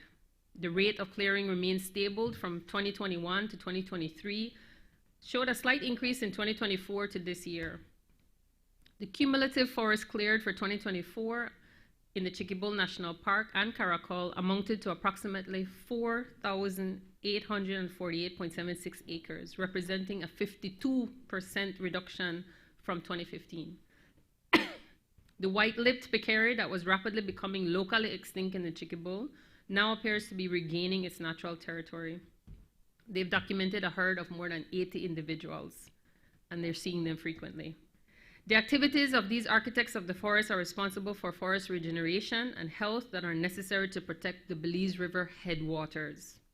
Châtel leaves, once being removed from the landscape by thousands and thousands, by hundreds of Guatemalans, are now flourishing, and illegal logging in areas like the National Park and Caracol has been abated. All that to say, the cultural heritage being discovered and documented by FCD in the Chiquibowl caverns and surrounding landscape has highlighted the extent and sophistication of the Maya in the Chiquibowl, and their presence are recovering what are natural national assets. And if the Chiquibowl had a poster creature, Madam President, it might likely be the scarlet macaw. The scarlet macaw is known to occur in Belize with only 250 individual parrots before FCD's efforts. It's now showing a promising and healthy recovery with over 350 individual parrots. FCD has documented in the 2025 scarlet macaw nesting season a very successful program with 21 nests and having 40 chicks fledgling and contributing continually to the scarlet macaw wild population. FCD has been doing this scarlet macaw work for years, primarily in the Chiquibo Forest Reserve, with scientific permits granted by the government of Belize. It is a clear example of the investment that a non-governmental organization has made in science, protection, and community activities that are bearing results for the public good and for not-profit, adding value to the efforts of regulatory agencies and for-profit businesses working together for our country's sustainable development. Chiquibo does not have, or has its share of danger still. Now we're seeing the rise of cattle ranching activities. It is restricted currently to the adjacency zone, but it continues to expand north and south. There are almost 2,000 acres occupied by Guatemalans with active cattle pasture lands in the Caracol and Chiquibo National Park. Illegal gold panning activity continues, small in size, but persistently, and primarily being led by Guatemalans. Poaching for macaws and other wildlife, either for subsistence or commercial purposes, continues to threaten emblematic species. Alarmingly, there has even been the discovery of an active cocaine laboratory within the 4 kilometers inside Belize in the Chiquibo, and it raises new concerns of the narco production or the presence of narco production in Belize's protected areas. It is within this context that it becomes imperative for FCD as a not-for-profit, non-governmental organization to continue its work with the necessary governmental support. FCD's efforts provide a robust monitoring presence and a credible deterrence in areas that are distant, rugged, and more dangerous as the time passes. Madam President, there is a growing and concerning narrative that suggests that certain protected areas belong to particular organizations. This one is for the NGO, that one is of our private company, that one is for the cultural institution. We don't think that narrative is correct. And lament to say that the situation playing out in the Chiquibo is not unique. It's also playing out in other protected areas. We're finding out that certain protected area managers are finding out about logging concessions from the concessionaires, not even from their government partners. We're seeing the deterioration of biodiversity loss and land degradation in places that had rebounded with the presence of NGOs doing the work of management through the co-management agreements when these long-term licenses are given. And we're seeing confrontations begin when it comes to enforcement and research and monitoring in the reserve. And it's putting these organizations into the position where day-to-day activities like patrols and research and monitoring are being affected. But just as notably, there has been little to no intervention from the Ministry of Sustainable Development or any of the other regulatory agencies in terms of overall management. These areas belong to the people of Belize. These are public lands, national assets. These organizations operate in them under the authority of the government of Belize and are in the service of the public interests. Organizations like FCD have been operating in the Chiquibo from the time when it was unsafe, when it was teeming with Guatemalan encroachers. FCD's collaboration with the government, particularly through the Forest Department and BDF, has been pivotal in making the area safe. FCD's contribution to the protection efforts of the Chiquibo through the implementation of PAC funds has been significant, but in total over the last 18 years, FCD has invested over $15 million through various non-governmental grants. This begs the question, if FCD was not present all those years in this remote location doing this work in protection and conservation, what would the landscape be like today? Conservation organizations like FCD are not obstacles to development. Quite the contrary. They are part of the foundation that has made lawful access, safety, and opportunity possible in the first place. Today, FCD is facing a new set of challenges, and these hit at the very center of its operations.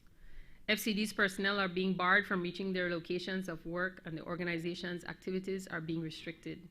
There have been serious delays in getting the usual permits for FCD to do its work, and going into 2026, this impacts the conservation effort on the ground for scarlet macaws and other key monitoring species programs. There have also been instances of losing necessary donor funding because FCD had to await the necessary support letters from the respective government agencies. Beyond this, with the onset of a paved road reaching as far as Caracol and the development of a new economic node in the area, a safe and secure environment will be necessary to provide the confidence for visitation and investment. Therefore, we believe it is timely that a multi-stakeholder governance body for the Chiquibull be established and that a sustainable development plan for the Chiquibull Mountain Pine Ridge Caracol Complex is approved so that all the institutions, government, non-governmental, private sector, everyone can be involved and be better aligned in the overall objective of the conservation of the Chiquibull ecosystem for all Belizeans. The Chiquibull is a vital part of Belize's territory and one we collectively need to protect and cherish.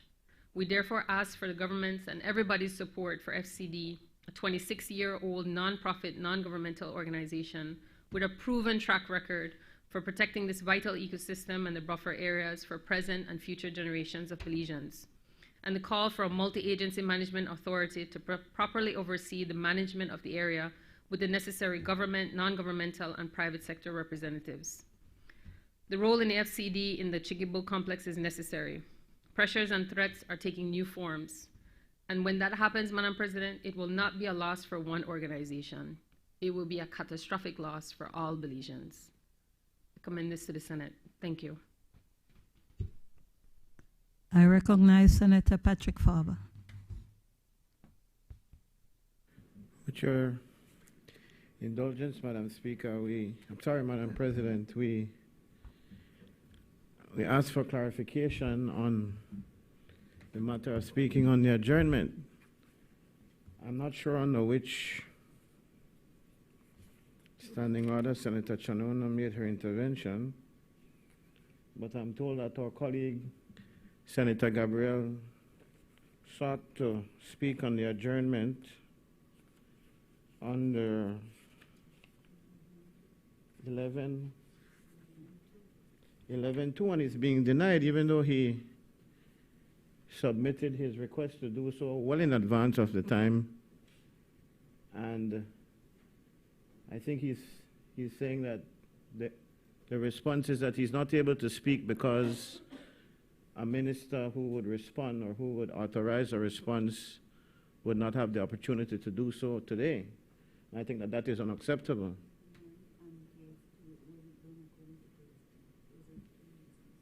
What is 12.2?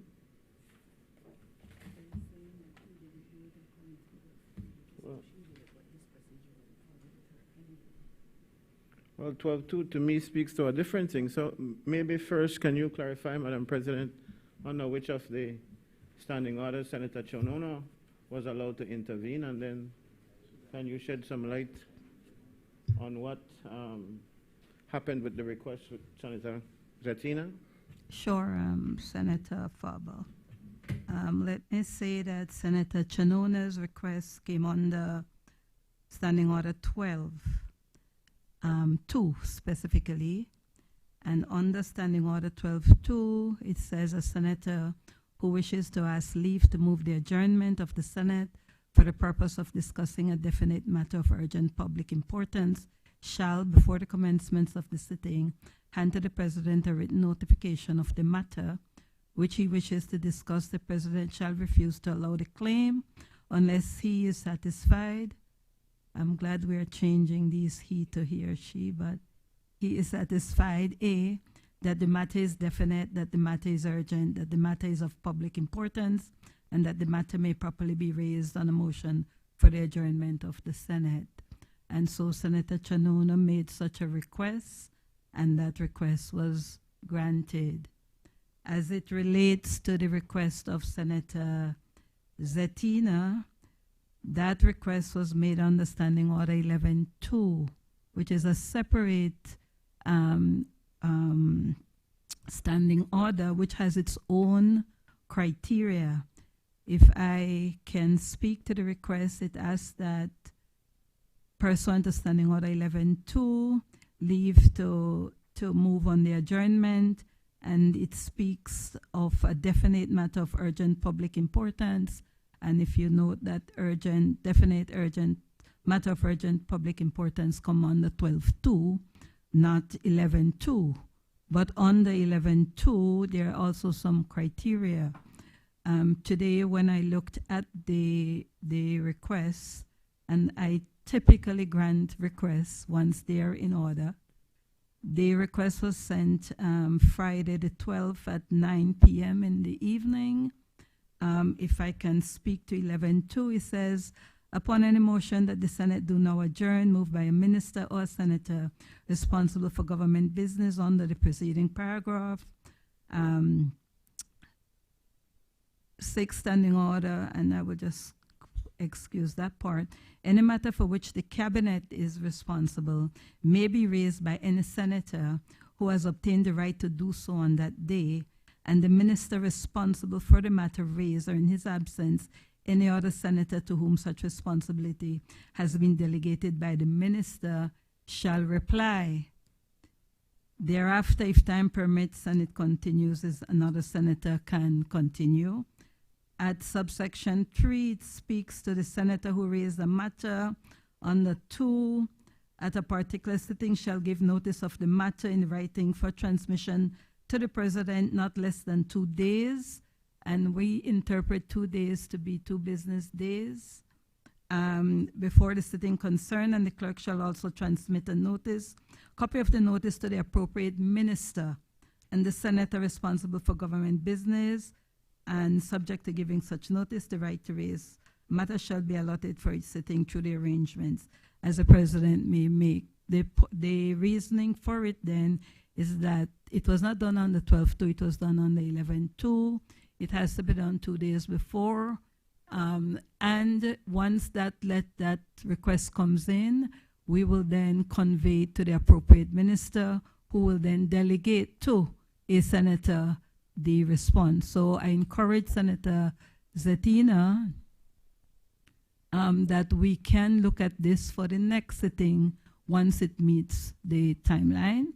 And so then it can be transmitted to the appropriate minister, who will then respond through a delegated minister of the government, dedicated senator of the government side. Senator Faber.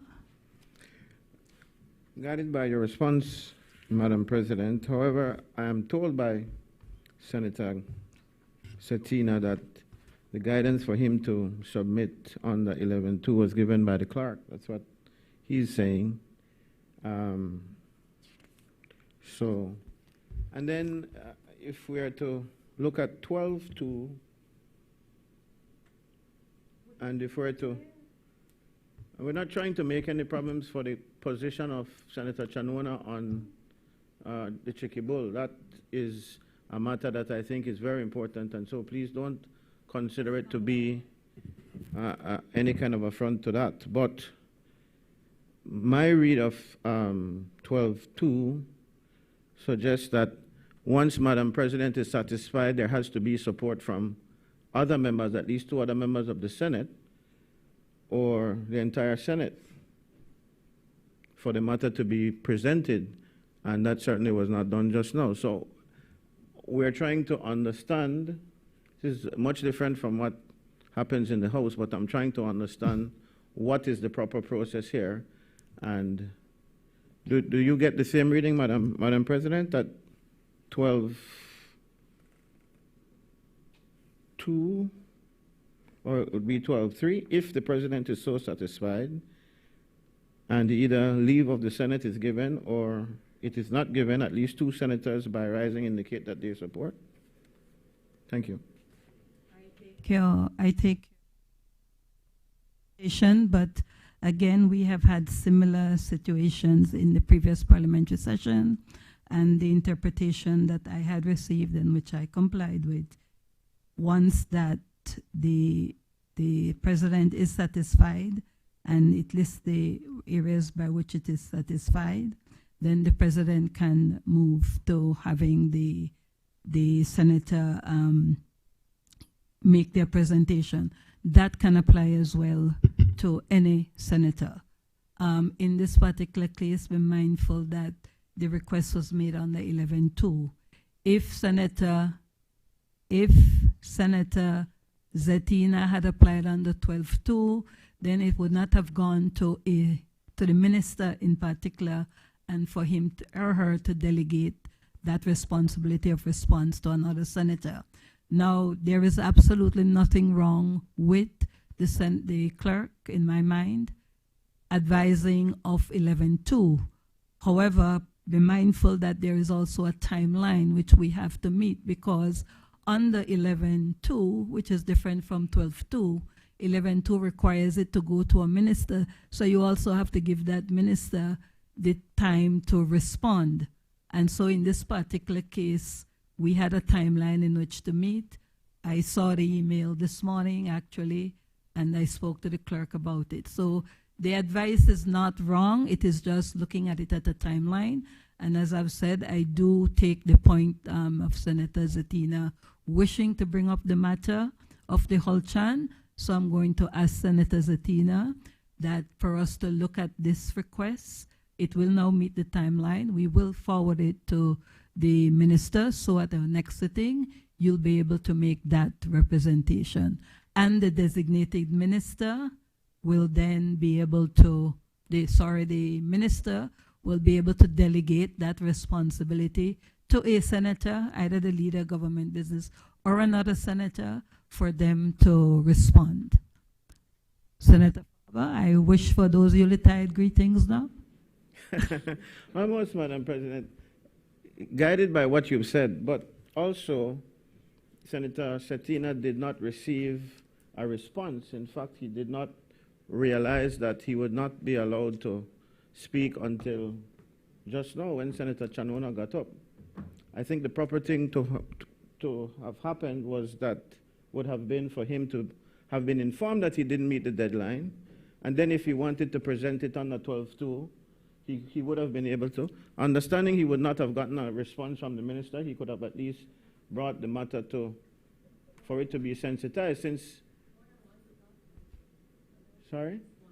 Yes, I understand that, but he could have, because I'm understanding from 11-2 that all that is necessary, 12-2, all that is necessary is for him to give in writing the notification or the request at the start of the day as opposed to the 2-day deadline, since a minister would not need to respond. So I think he could have gotten that opportunity to do so if he had been notified much earlier that he did not qualify to speak on 11-2.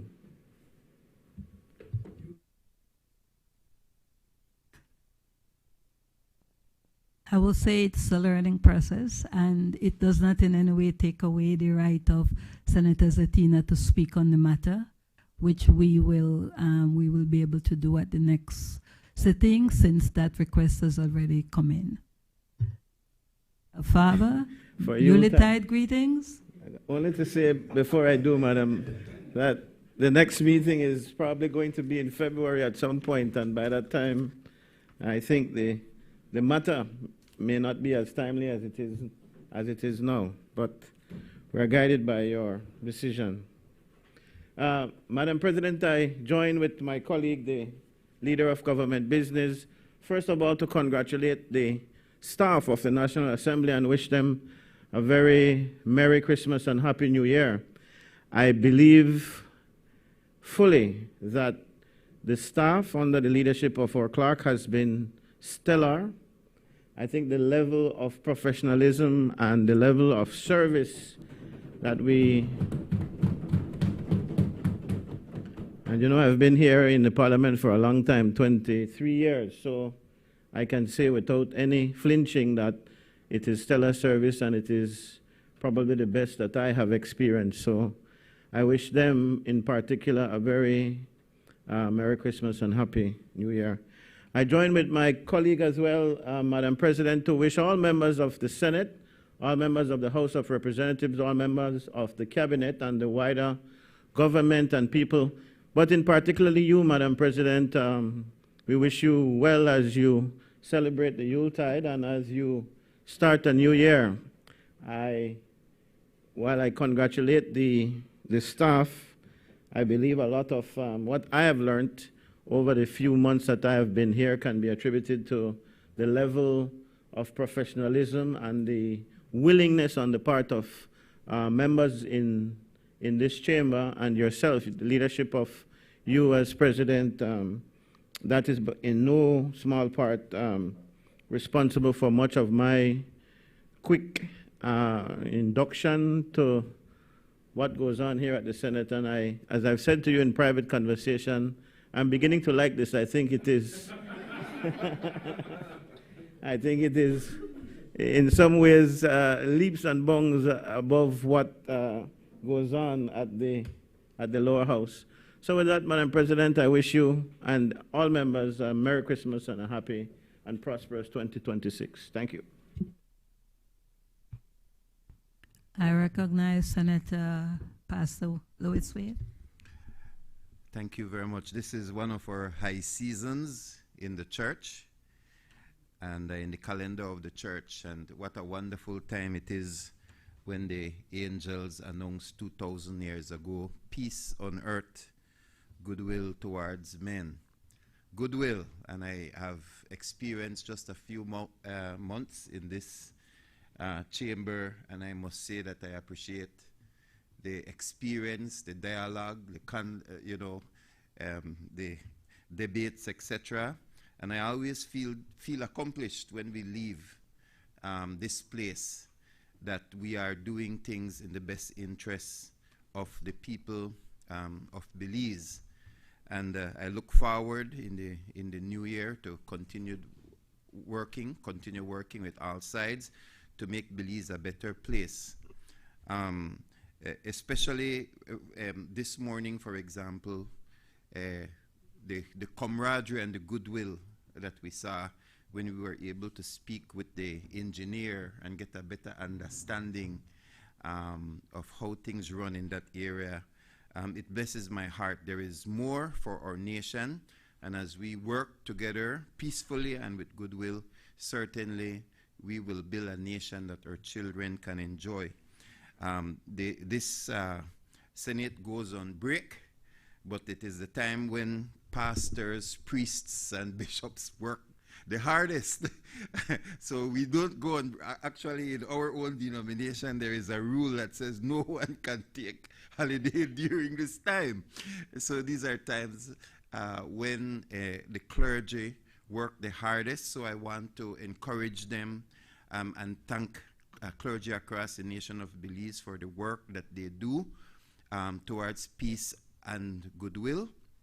And then finally, I attended a workshop on alcohol, and the numbers are scary, just as the numbers for domestic violence are scary. And so alcohol is not a sin, but drunkenness is. Drunkenness is. And so we would ask the entire nation of Belize to please, in this period of time, let us preserve our own life and the life of those around us as we use the highways. Drink. Sorry, don't drink and drive. Yeah, I had to cancel that first line. It might not go down well. But to the staff here and Madam President, to my colleagues, and to the nation of Belize, Merry Christmas and a Happy New Year. Recognize Senator Gabriel Zadina.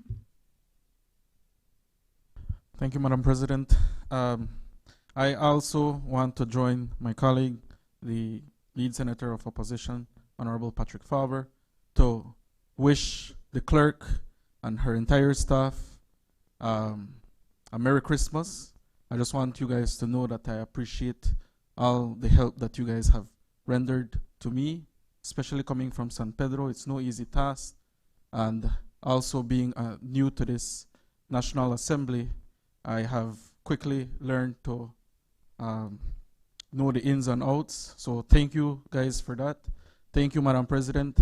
And to my colleagues on the other aisle, I want to wish you and your family a Merry Christmas and a Happy New Year. And to the wider Belizean public, and most especially to the people of San Pedro and Keycarker, I want to wish you a Merry Christmas and a Happy New Year's. Thank you. I recognize Senator Kevin Herrera. Thank you, Madam President. I take this opportunity to wish the clerk and her staff as well Merry Christmas and Happy New Year. I want to also wish my colleagues on both sides, as well as you, Madam President, for all the guidance you've provided during this session. This is a merry time of the year, and so I wish everyone and their families a Merry Christmas and a Happy New Year.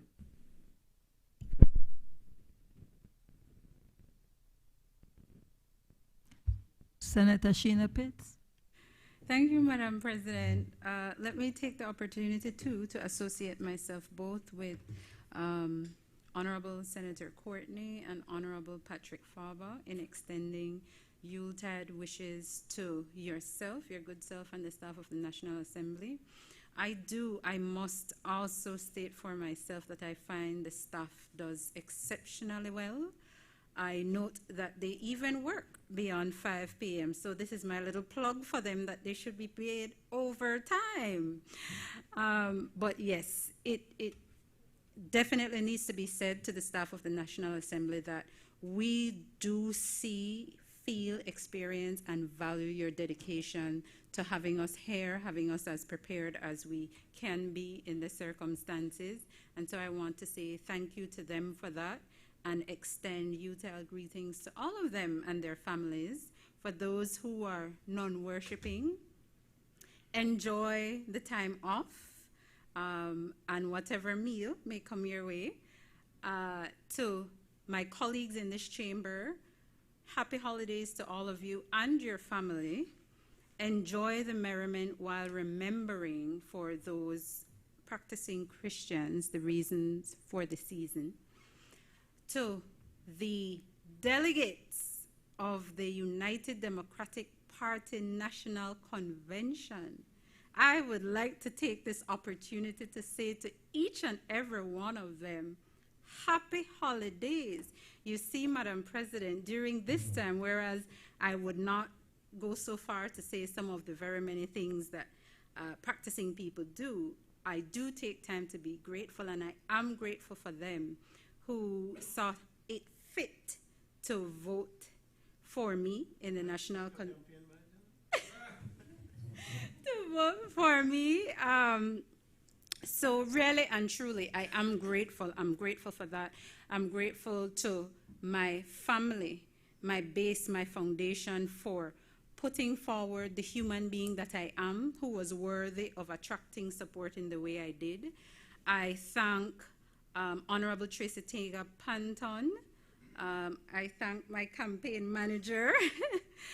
I thank all my friends in the National Assembly who was a part of that journey with me, and I wish them and the wider UDP family a very Merry Christmas and a Happy New Year's, and to Belize at large, I wish them a very Merry Christmas and a Happy New Year, and I hope that there is some measure of reprieve in the new year, so that when we revert to our sittings, I am not here with the first cry of criticism when the hard licks they come. So for now,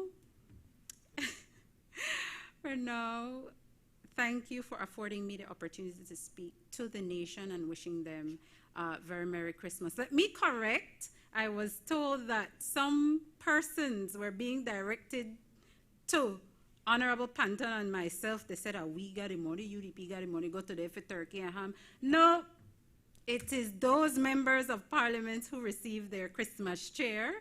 But thank you, Madam President.